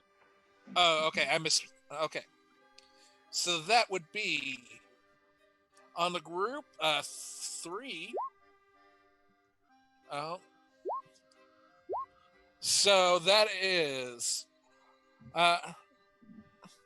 Gert 1. And we have Jin 4 and our mysterious monk 3 damage to you. Okay. Jin, you are up. All right. Same thing as before. Reckless again. Okay. Reckless. She's gonna hit with spells. I'm just gonna go for reckless. Why not? And apparently I'm gonna roll low today. Okay. Yeah. I feel it. Fantastic. Bonus action. I'm gonna bring the pole arm around and try to smack her. Oh, best of luck. 7 plus 3, that's 10. Halved is 5 points of damage. Yeah, that hits. And I forgot that this character has lair actions. And that's that's the end of my turn. Okay. Next we have Gert. I would like to mix it up this time and participate with a little spell I like to call Burning Hands. Oh yeah! Come on, burning hands at the face. Oh, let's see. I really hope. Let's see, because they don't have the best That stats. That one. 9. That works. Okay. Wait, so I hit, right? Yes, Mhm. but Yeah. here's the thing. I want to give you guys all a chance to react as Otto falls as this happens. Does anyone react to Otto following? Because the night hag has just been flamed on. I'm gonna let him fall and hope that it wakes him up. That's a thunk. Yes, Valid. that is. Yes, that does what happens. Sure. Okay, so the hag screams, and as a reaction, now I need Gert to make I think it's a DC 14 dexterity check. A check or a save? I think save. Sorry. Okay, you're good. Oh, that passes. As you notice, wood of the actual environment just going at you, and a few of the splinters as you miss by do, because this is half, that would be 1 damage as like you dodge these planks of wood that comes out of the wall at you. Is there anything else you'd like to do, Gert? Gert is very content with her burning of individuals and also her spryness and avoiding the wood. So she will go ahead and pass for the rest. Okay, just for flavor, like you with the burning hand spelled out your name on the switch. Oh yeah. Oh, nice. And Otto, as you wake up, it is your turn. Otto is going to very quickly scramble to their feet. And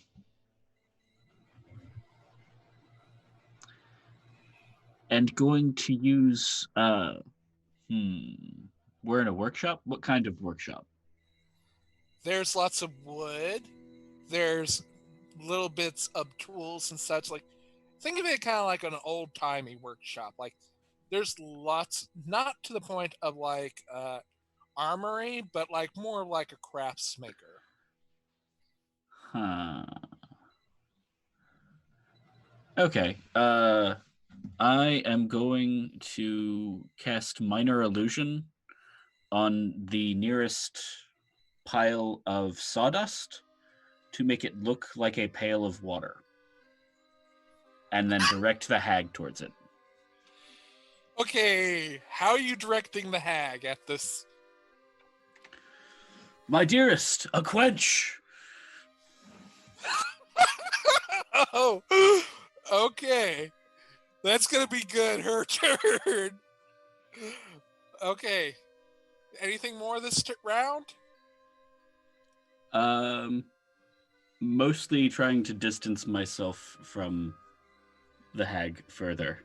Okay, I would give me a persuasion roll with advantage.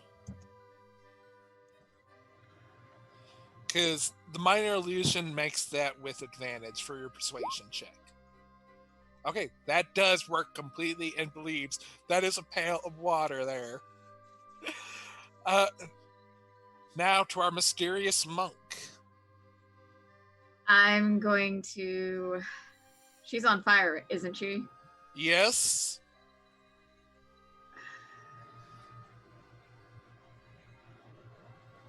Let's see who looks like the most hurt that I can see. Otto. Like they're healed some, but still, like everybody has more health than Otto.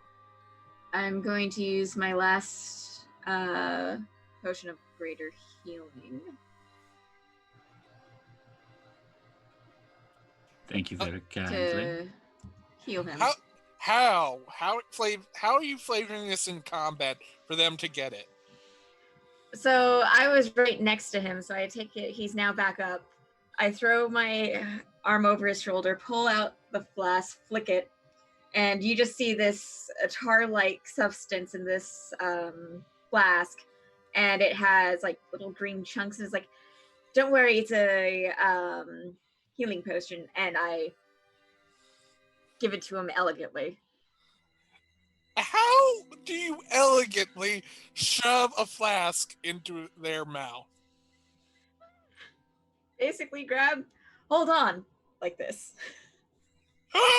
Okay. So let's see. So it's 44. Okay.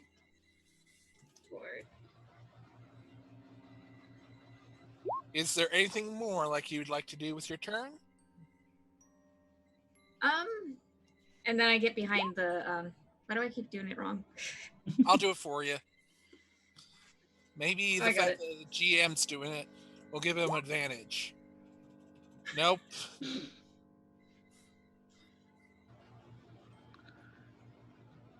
Well, at least he gets 4. So then I leave him and go behind the monk. Or go behind the hag, ready to strike next turn. Okay. The hag actually runs towards the sawdust that they think is a bucket of water, pulls it out, and tries to dunk it on them. So, Gert, if you don't mind, roll that burning hands damage again. So, because she just put sawdust on themselves, so they're encouraging your attack. Okay, I think to roll the damage, I gotta re-roll the whole attack. Feel free. You We'll can just keep the use damage. The damage from it. Mm-hmm. Yeah. Because this isn't costing you a spell slot. Okay. They get 18 additional damage for thinking the sawdust is water. And because they thought they were getting healed that turn. And instead, they turn and very angry shout, "You're not my boyfriend!" No, my dearest. That one over there. As you say this, you get 3 magic missiles at you. So I think that's 3d4. Yep. So you get hit with 4 damage. Is it okay? That's the end of their turn. And Jin, it's your turn. What would you like to do? Well, I'm gonna keep attacking. Okay, we keep attacking. The attacking. We attacking. I'm gonna go reckless again. It's 'Cause- real funny. Like, they haven't realized that you're doing this reckless because of all this other distractions. So much Uh, distraction. well, that misses, so I'm gonna bonus action strike with the other side. Apparently not. Okay, great. No. My God, my Jeez. rolls are never good. All right, that's the end of my turn. What would you like to do? How bloodied is this hag looking? They are not bloodied yet. They are Like- not. I will give you, like, if Oh, you wow. want to know their HP, an insight check. Does it count as like a bonus action? Yes, bonus Or... action Okay. here because you're wanting to know additional information about what you're doing. Okay, they are currently at 57 HP out of 112. I would like to Eldritch Blast again. Okay, let's see those Eldritch Blasts. Let's see those Eldritch Blasts. Oh, yeah, that's a dirty 20. 5 hits. Yay! Okay, and then I gotta roll it again. Yep, because it's 2 double barreled. Oh, dang it. Next one misses. Chicken nuggets. Okay, well, I'll take the first one. Yep, and it is down to 52. Unless you'd like to do anything else, it is Otto's turn. Yeah, no, I think I'm good for now. I will pass it on. So she is fully not trusting of me anymore, yeah? Yep. Okay. She knows, like, one of these 2 unicorns in here, and the other unicorn's just been to the back letting you guys do your thing, so it's not getting hurt. It's purposely by staying out and hiding for the most part. And I keep forgetting the lair actions for this character too. Dang it. Oh, well.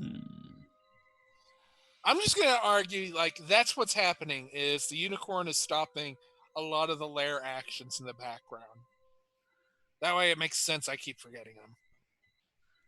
Otto, what would you like to do? I'm just gonna give her a taste of her own medicine and cast a magic missile right on back.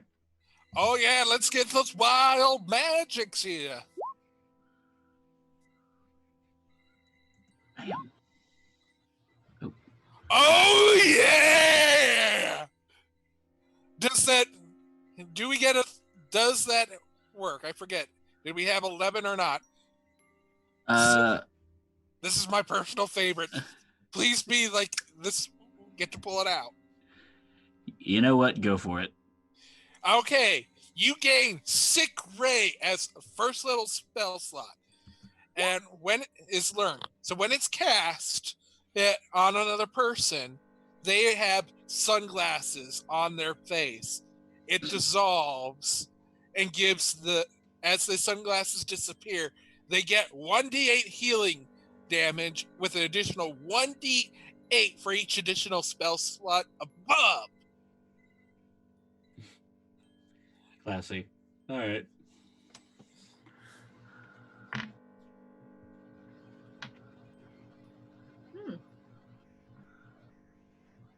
And she takes 9 damage from magic missile. Yes. It should get down to 42 total health. And that'll be the end of my turn. Okay.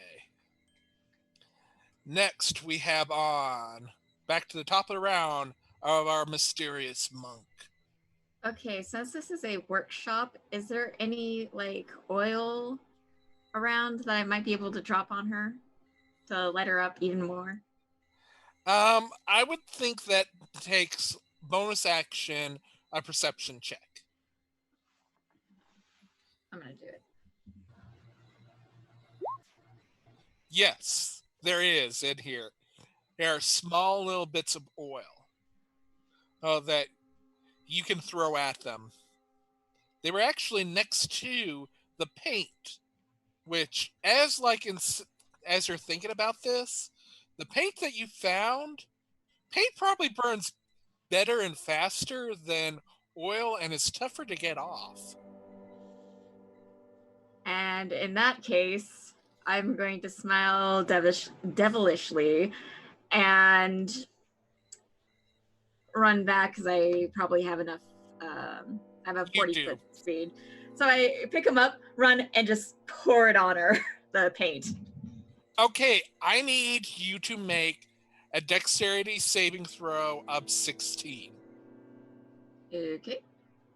And everyone else that is not next to it, I need a dexterity saving throw of 14.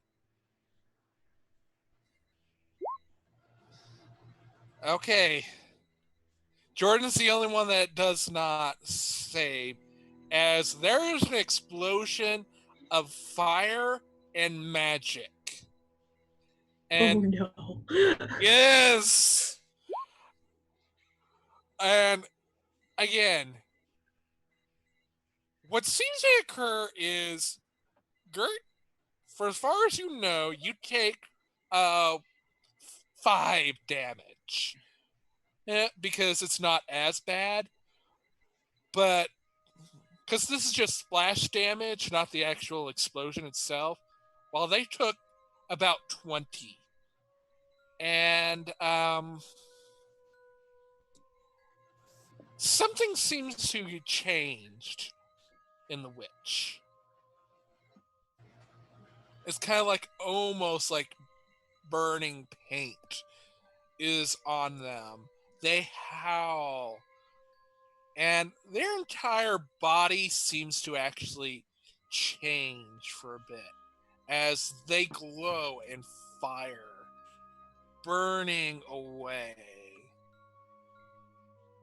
And the thing is like, it changes shape into something that looks much bigger, or much more like reducing kind of like your bot where the space is it large, engulfed in flame, looking rather bullish. And what it does is at you, let's see, they charge at you as they've been changed.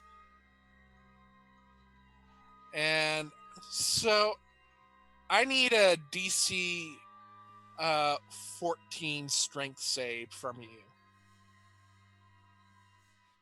my mysterious monk. Okay, so dex save was it? Or strength save? Strength save. I get knocked over. Totally worth it though. Yes, you're knocked prone. And not only that, you are on fire, much like them too. And Okay. you take 9 damage along with 16 bludgeoning damage. Okay, I'm pretty hurt and I'm on fire. Yes. And they can't seem to really do anything else. Jin, it is your turn. What would you like to do?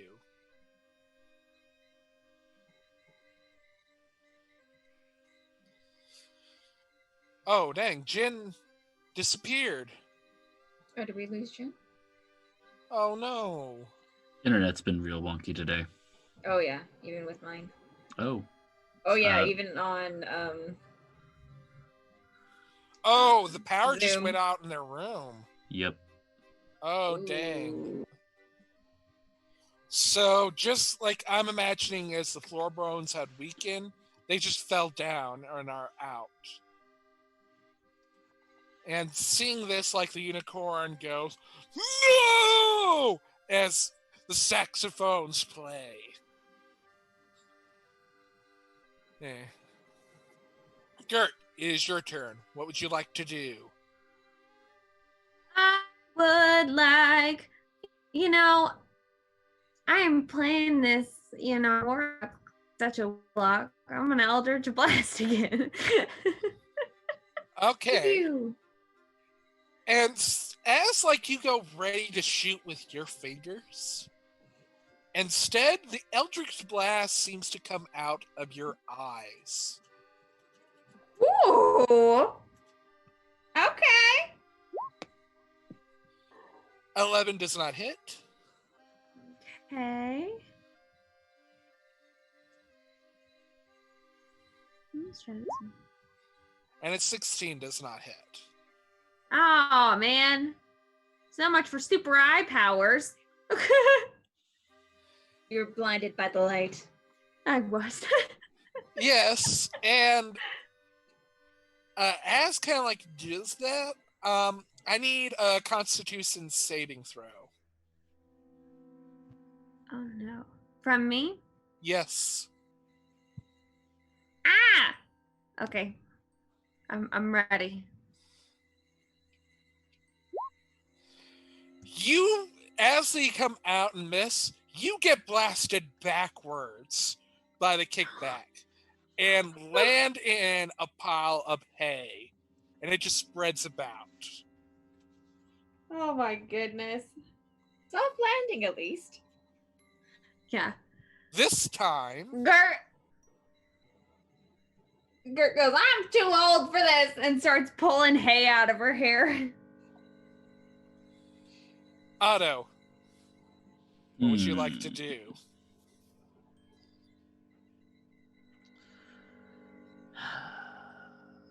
I think I'm just gonna produce another vial of kerosene and huck it at the bull hag thing. Okay. That sounds like you're making an unarmed attack by throwing it. So strength, I'd say? No. That does not work. It just kind of like falls right in front of your feet. But hey, now there's more flammable material in the room. Yep. Yeah, but as you notice, it starts to actually roll. And now, kind of like just seeing this goes just very kind of like out of there, which is like rage. Yeah, the actual unicorn starts to run around. And costs roughly doing to make kind of like a trampoline going around. And let's see if like it hits. Ooh, a 16 does not hit as they go in to try to attack. Let's see. Trying to ram into it. Oh, a 17 hits as it charges, slamming into it, doing 8 damage into the flaming hag. As this unicorn strikes at the witch that is in fire, having kind of like a mutated look of like a mixture between a witch and a bull.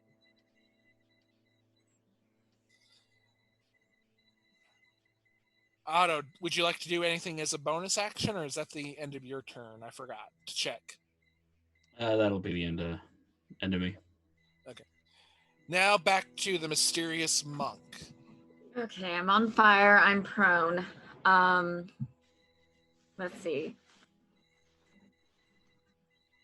I'm thinking of when I get up, I'm gonna do like a helicopter kick and get back up, and attempts to also put myself out as I'm doing that spin. Okay, nice. I would just say at most acrobatics check to make sure like you do this well. because like you're moving your body to, yeah, you do this perfectly well. Flames are off you, and you're just done so well. It actually pushes back the hag a little bit. Okay. For your that's your movement. What about your action or bonus action? I'm going to be going in for a roundhouse kick because for some odd reason my punches aren't connecting against the hag. Damn! You're going full roll house. And then I'm going to go back with a back kick with my second attack. Yeah. Correct me if I'm wrong. Does those strikes count as magical at this level or not? I don't believe they are. Okay. Let me check So real that's fast. 4 and 3 damage then? Yeah. Yeah, they're not considered magical yet. What would you like to do next? And then like for your bonus? For my bonus, I'm going to Fury of Blows.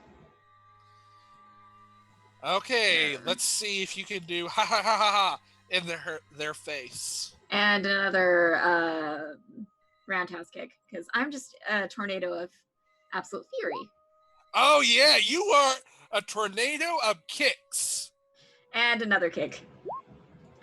Oh man! You know what? That's just so awesome. I'm gonna say like 6. Like that's so good. Like it goes past their.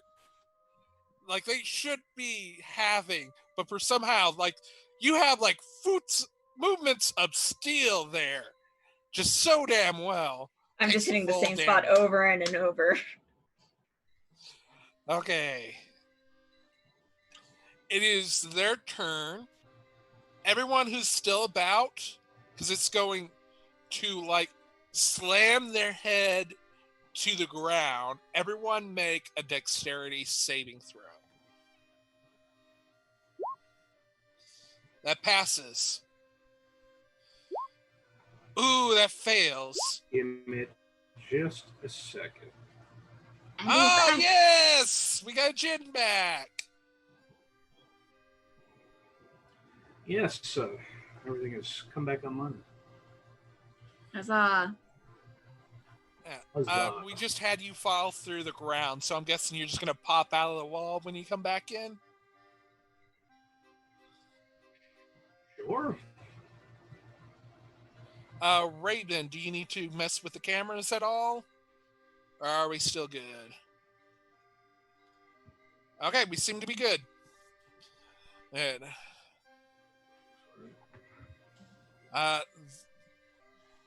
Otto and Jordan, I need you guys.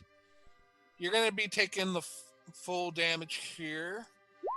13. So that means our mysterious monk would be only taking 6 damage because they succeeded the save. And when you know, it's Jin's turn. Oh, where am I? I just said you fell through through one of the walls, like just you missed and went through one of the walls. Okay. So I will come back out. Do you come out through the same hole or make a new hole? I make a new hole. It's gonna be burnt down anyway. Photo has his way. Mm-hmm. And Hag's still up, right? Yes, but they've been mutated into a part bull now. Wow, that's horrifying. I'm going to try to kill it. Okay. Are you gonna go reckless? Yeah, I'll go reckless again, since I can't seem to even get close to hitting otherwise. All right, Albert. Oh, hold on.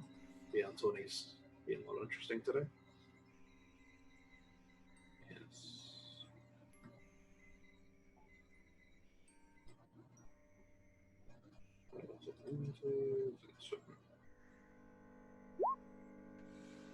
$19. That a hits, doing 6 damage.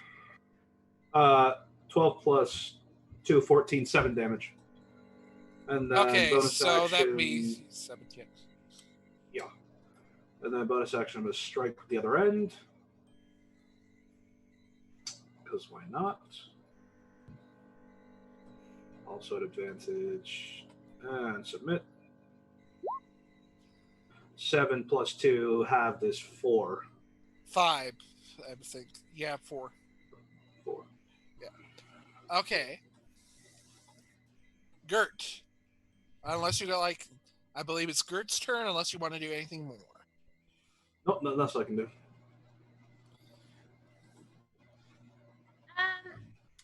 I'm gonna go ahead. I was gonna do something different, but now I'm a little bit pushy. So I'm gonna go ahead and just the hag still standing? Yeah. But, like, they are Nice. down to a quarter health. Oh, I'm Eldritch blasting again. Okay. Out of your eyes. So, and I need you to make a Constitution saving throw to see if, like, you're knocked back even further. Why is it? Why? I'm gonna die. I'm just gonna I mean, just I'm not, one but- damage. One damage Okay. as you go through Thank the you. wall. Thank you, most benevolent DM, for not killing me. Hey, I'm not the one that put the paint on the person. So, Oh man. there was other ways you could have used the paint, but that was the way they were wanting to go. That's a No fun way. hesitation, no regrets. We do Yes! it. Yeah. Okay. Is there anything you'd like to do? Is your bonus action or movement? Is crying an option? No, I'm Crying kidding. is a free action. Crying is a free action. I'm kidding. Gert is just getting frustrated, and you notice that like her whole demeanor is changing to just become infuriated. This is the second time what she has tried to do has not worked, and she does not have a very even keeled temper. So that's really it, though. You just notice that she's starting. If steam could come out of her ears, it would be. It currently. does. Seems like the paint is doing some weird things to you. But she'll end her combat turn. Otto, it is your turn. What would you like to do? Okay, so Otto has 1 health left. So are you going to cast Sick Ray on yourself? Could. Definitely could. I'm at 5, but you're lower than me, so heal yourself. I'm also tempted to do a last ditch. No, I'll be responsible. Heal Otto. Pop some sweet shades. Heal up. That was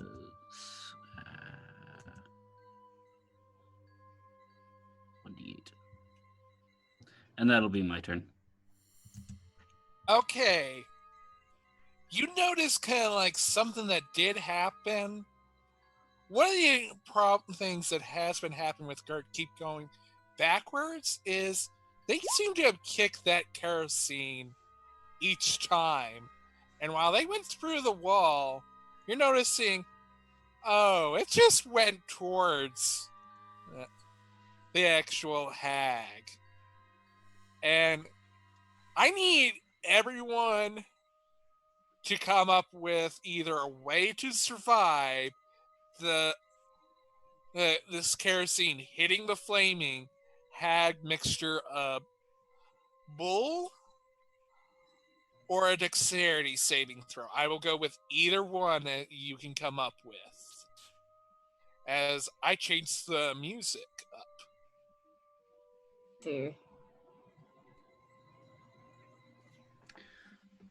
Well,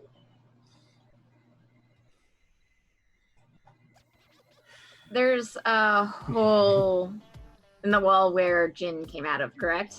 Yes. I'm seeing the kerosene come closer, I'm going to use my wings to give me an extra little push and aim to slide right into that hole to kind of hide myself from the explosion that's about to come. Okay. Next, again, I need from everyone either a dexterity saving throw or some way for how they can avoid this explosion. Otto is going to roll behind a nearby workbench. Okay. Gert. Question. Since my little eye powers that I didn't know I had, did you say it shot me through a wall? Yes. Can I just scoot where I'm not at the opening anymore? Like I'm behind that wall still, just shimmy off to the side? Yes. Okay, Jin. I need either a dexterity saving throw or a way for you to avoid this explosion. Everybody else is is hiding, so I'm gonna do something crazy and rely on my rolls to actually be good. Okay. Oh man! That explosion goes off, and the hag itself is now burning. It just looks pieces of them going along this station. You all do not take any damage, but you notice that has now started a trail of kerosene that Otto has placed on this house. So, it's the race is on. Can you get out before the house explodes? I feel like it's worth noting that kerosene is lamp oil and isn't prone to exploding under most circumstances. It's a combination of the kerosene, the magical paint that transformed them, the flames that was on them. Now, the kerosene itself is just now on fire, lighting backwards. You know it's going to go around. The whole place is going to get on fire. There may be other magical things within this house that might explode when fire gets on them. Fair enough. So it's a race to get out before this house is no more. What do you do? I think this is the time for us to all run for our lives. It seems like the walls are really flimsy. Let's just, Jen, you got that big axe on a stick. You hit the wall with the stick, and we'll get through that way. Gee, how does Jin look right now? When you went disconnected, I just said you went through a wall. You did not take any damage while you were gone. So it is what I attacked the hag, though. Yeah. From the explosion, though, I'm wondering. Yeah, the hag is done for. It is more of can you get out of this house before it goes up and you are killed? It's basically a chunky salsa rule whenever this place goes up. Because if it can turn you into chunky salsa, no amount of rules will save you from it. So you guys need to get out of this house. There's kerosene that's following that explosion of fire. So where does that happen? So if you think because again, you can, for once a day for free, summon a flying Hallenberg. Didn't she open the ceiling? Yes, she did. I try to fly out So to see if I can. I guess I will use my handle sleeve to summon my magic halberd. Yes. Okay. As you notice, it is very much mostly an illusion as you're fluttering forward, but it's essentially they're a triangle going towards the top where there's a single glass, and essentially that's about it. So you can get through out. Can I grab Otto and Gert? Yes, in your 2 arms. And unless like they want to avoid it. And because you're grabbing both of them. I'll take. Okay. So I'm gonna grab both of them. We're leaving, and then I'll try to fly up and out. I need a strength check to make sure you do this well. I'm still raging, right?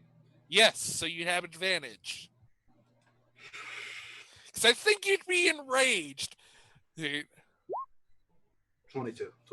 Yes, you get through. You burst out.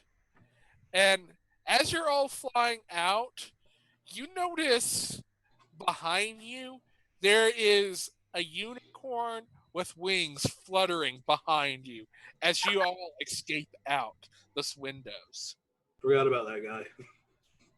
So one with like angel wings, one with dove wings, and somebody flying on a Flying Halberd. Hallenberg. And as you all are erupting out, you hear like a couple of like animals and stuff like are running out of it. So there's no reason to worry about the blink dog or the actual anyone in there that you haven't already fought. They all start running out. As you guys are getting away, you start to feel as though you are getting right next to this swampy group of trees and such. And just as the house itself explodes, almost like the magic that was encapsulating this whole area starts to fade back. It's just melting away as you erupt out of just this small ecosystem. And as it comes out, for a few seconds, it closes right behind you. And I'm gonna guess like you guys keep flying until like you are little past where you started, where like the giant orc creature was that you rode up here with. Getting clear. Yep. So you all land in front of this, and you notice kind of like the hag there in sticky armor is going with a thumbs up going, "Good job, everybody! You got my boyfriend!" And like the horse just neighs.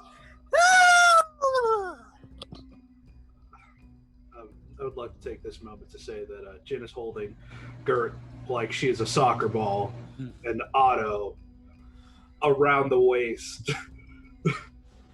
Just in his arm around the waist like this. Bert is like she's kind of devastated that this like unicorn is taken, but also she's just really annoyed. So I feel like as you're holding her like a soccer ball, her hair like she's upside down where her head's just hanging, and you just see her rolling her eyes. Venra looks all regal still, but you can tell that she's hurt. She's beaten. She was on fire, so she's a little bit toasted. Yeah. And she looks at you guys and goes, "Well, that was fun. Hey, we lived." Never a dull moment. Otto looks like the thoroughly kicked version of the unicorn man. Just matted fur and blood. Open wounds all over the place. Jin feels a little bad and puts both of them down gently. So, no more swamps. Yeah, we're all agreed. No more swamps. Wetlands are bad. Yes, I agree with you 100%. I need a break after this. Let's go We're back to gonna town. have to add a hazard column to our newspaper. While facing the job. Exploding houses. Well, I'll give you all a ride back if you want. Did you fix the dip? And What's wrong with the dip? There's nothing wrong with the dip. And Gert like stands up and gets ready to like walk to the little vehicular being. Yeah, like it just essentially is like has a cavity where you can like all walk in, almost like its stomach, as you are in this rock cradle. I think I'm just going to fly. I kind of want some fresh air. Yeah, you got it by the dip, though. I'll pass. Otto looks enviously at the wings, looks around at the swamp, and like very defeatedly kind of slumps up into the earth elemental.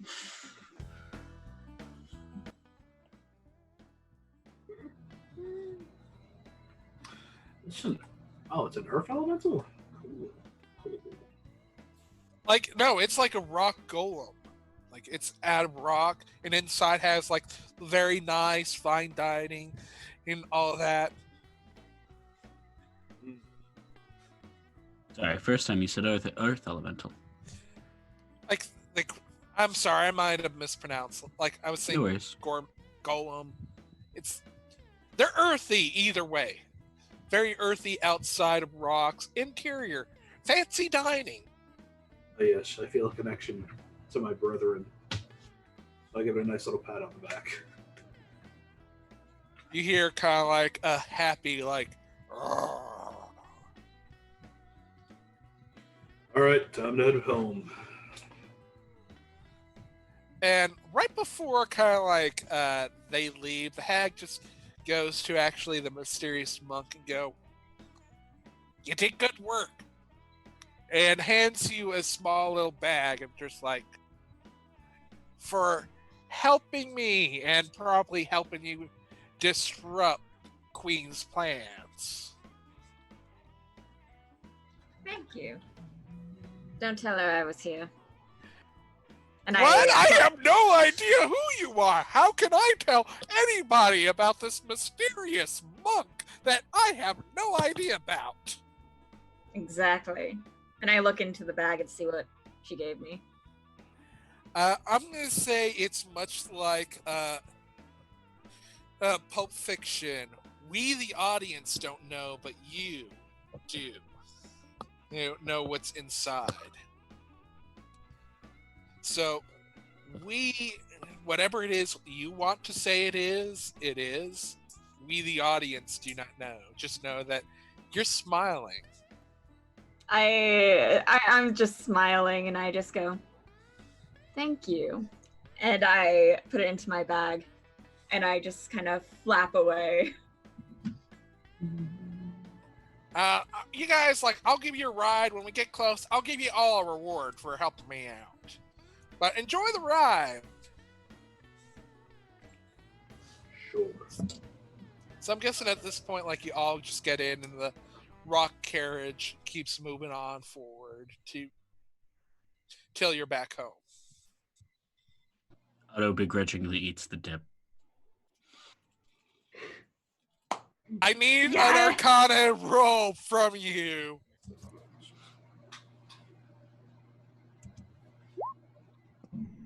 The dip does nothing, but you can tell. You can feel very magical about it, and gives you an additional like 1d8 health. Okay. Now, as kind of like you're heading back, do you guys talk about anything as you're heading back to town? Halfway through the trip, Jin suddenly perks up and looks at Gert and says, "Right, about the cheesecake. Everyone forgets about the cheesecake.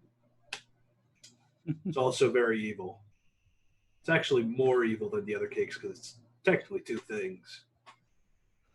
And it's got all that saturated fat in it. It's so rich. It's bad for you. It can't be good. Oh, yeah. Curtis just this look of horror, devastation over this conversation, villainizing every kind of cake. And like she just kind of curls up in a ball and shakes her head and like sinks smaller and smaller as you continue your conversation about the cheesecake and the regular cake. Otto stares at. Sorry, Jin stares at Otto, trying not to laugh. As he just the last thing he says is, "Yeah, they say you always forget about the cheesecake until it's too late. They're like the assassins of the evil cake world." Otto leans forward, kind of conspiratorial, and is like, "I've heard stories of devil's food cake." Oh no. Let's leave it there. Let's leave it there. It's too much. Yep. How much longer? Are we there yet? And as literally you say that, like you hear kind of like a brutal stop altogether, and goes like, I got some bad news for you all. You may want to get out and take a look. Why? No. I don't think you'll believe me. This day is so long. Otto leans Stop out the side. Anything to get away from this cake talk, this cake blasphemy. Jin also goes out to take a look. And as kind of like you all take a look, you notice half the city is burnt. A smile just creeps across Otto's face. A city, Like, city where the newspaper is. I would like this is just the general. Like half of the city you notice has been destroyed by flames. Like you see, kind of like this is after. Like so, the fire's been dealt with, but it's like you just see kind of like half of it has been burned up. What on just earth? general. Oh no. What horrible tragedy has befallen the city? Jin kind of just stares in shock and awe. Because he's just unbelieving. You are reminded of them talking about getting rid of a body with fire. Gert turns around slowly with this look of you don't know whether she's about to slap in the face or congratulate you, and goes, "What did you two do?" You shouldn't be willing to kill someone for money if you aren't willing and able to burn as a disposed corpse.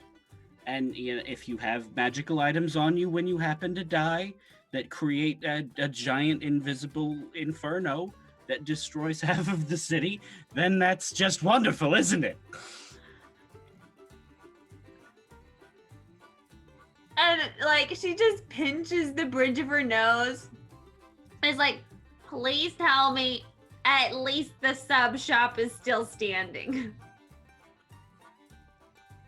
You see Domway has been destroyed, but the subway still stands. Let's go get a sandwich. And she like crawls out and begins to traverse the burnt city to go get a sandwich because everything else is ruined. As you're doing so, I would like everyone who is willing or wants to know to make a perception check. Oh god, Jin has nothing left to say, so he's following Gert.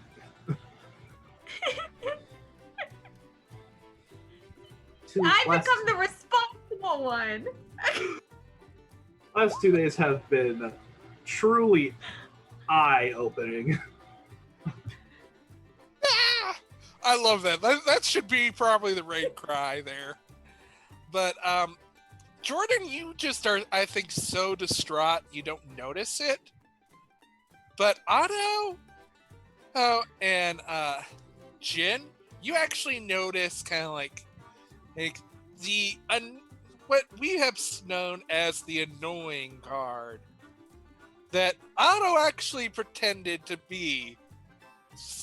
And he's just with their hands, seem to be in handcuffs, I think is the word, as being escorted by two of these very orcish knights in Dawn and Where, and you hear kind of like, "It's not me! It's not me!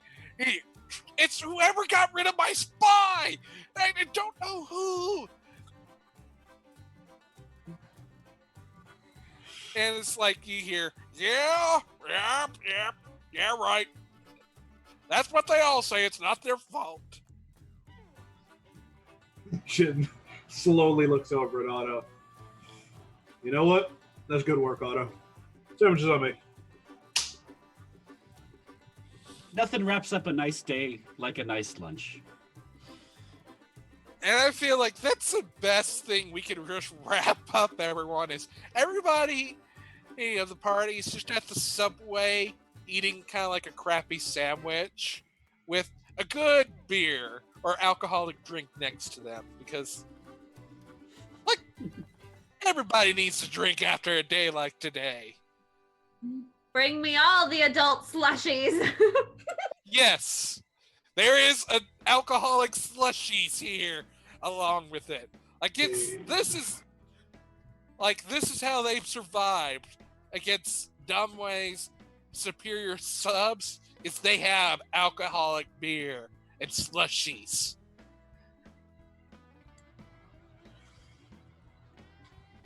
Worth it.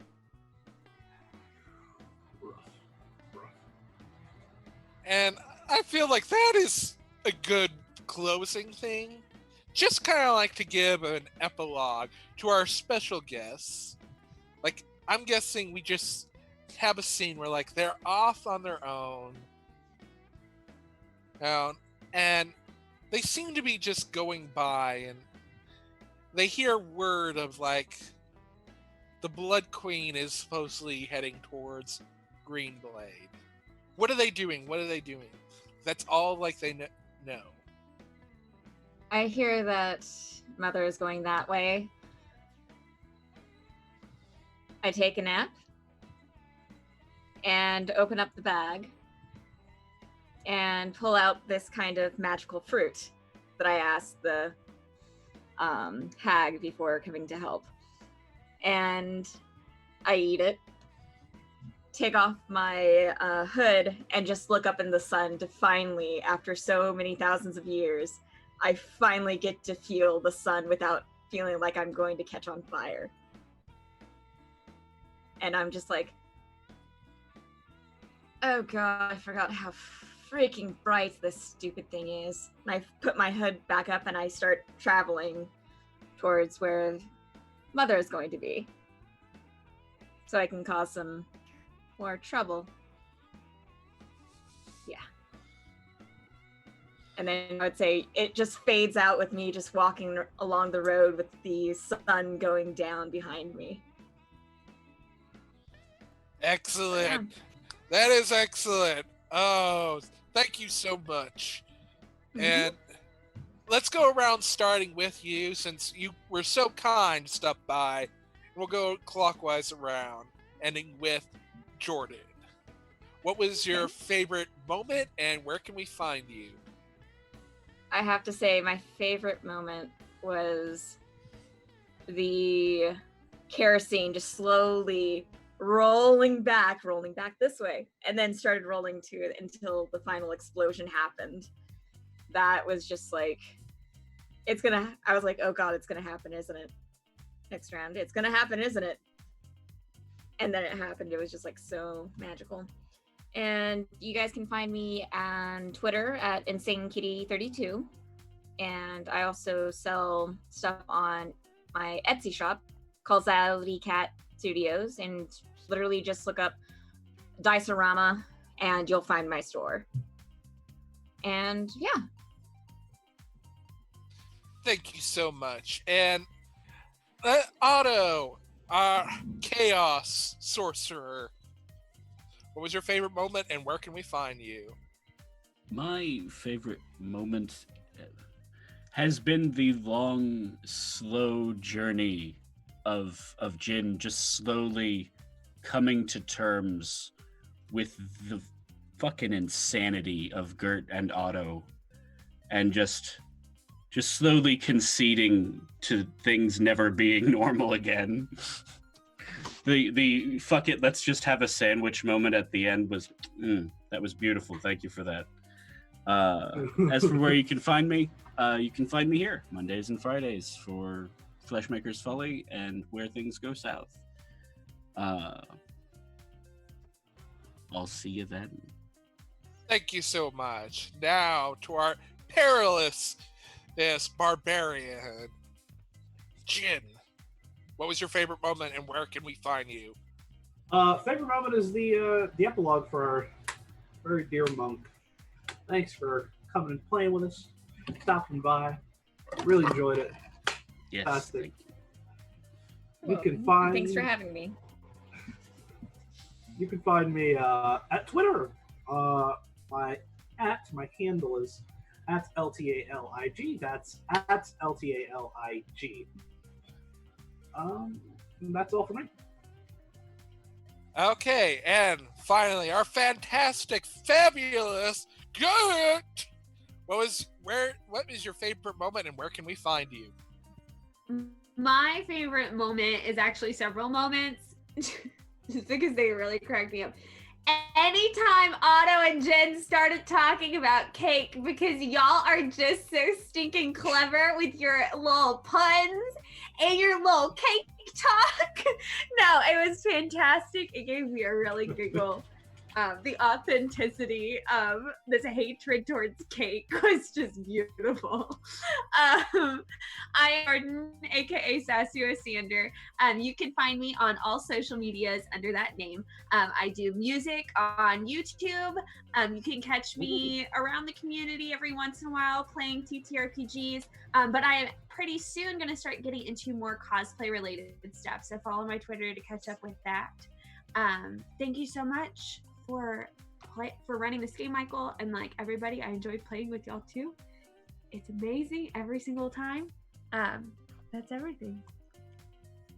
Thank you so much. My personal favorite moment was encapsulated best of like, we have angel wings on the right, devil wings on the left, and Hallinger right in the middle with you. Just so beautiful a moment. Just like everyone's behind, just out of the building on fire. Just beautiful. So anytime I just get to see Jin on the flying Hallinger, chef kiss. I'm Michael Wayne. You can find me on Twitter and Twitch under that handle. You can find me tomorrow on our Vampires the Masquerade game here on this channel. I know it's something Louisiana and La Famille, but I cannot hope to pronounce it, so I know it's one of those things. Thank you, Fundamental RPG and Coffee Grinding.co, I believe, right? Raven, it's coffee. Thank you, Coffee Grinding Coffee, which you can get 13% off your order with the code RAVVYN. And I think our right cry today is something with dip, right? Because that seems to be the most affecting. Hi, did you fix the dip? So I'll hand it off to Raven, who will handle the raid and all that. Hey, thanks so much. That was fantastic. Great game as always. Thank you so much to everybody for playing and for Michael for running the game. And of course everybody for watching. Quick thank you once more time to the sponsors, Fundamental RPG and Grinding Coffee Company. You can find the details about that there in chat. And then yeah, we're going to go on a raid. We're going to go raid Madame Gandalf, who's a fantastic variety streamer. She's a lot of fun to watch and just an all-around nice person. So definitely give her a follow if you're not doing so already. And And then be sure to come back in about 3 hours where we're going to have Empires and Epitaphs, our evening Monday night show, which is going to be pretty interesting. That game, the story is that we're basically fixing up a literal ghost town, so half our party are undead. And there's been some really interesting stuff with paladins sort of fighting over the town. We've got the Order of the Rubber Chicken and the Order of the Rubber Duck that have been sort of fighting each other. So it's been great. That's a very silly game. So yeah, definitely check that out. Again, that should be in about 3 hours. So we'll see you then. Thanks again, and have a great day.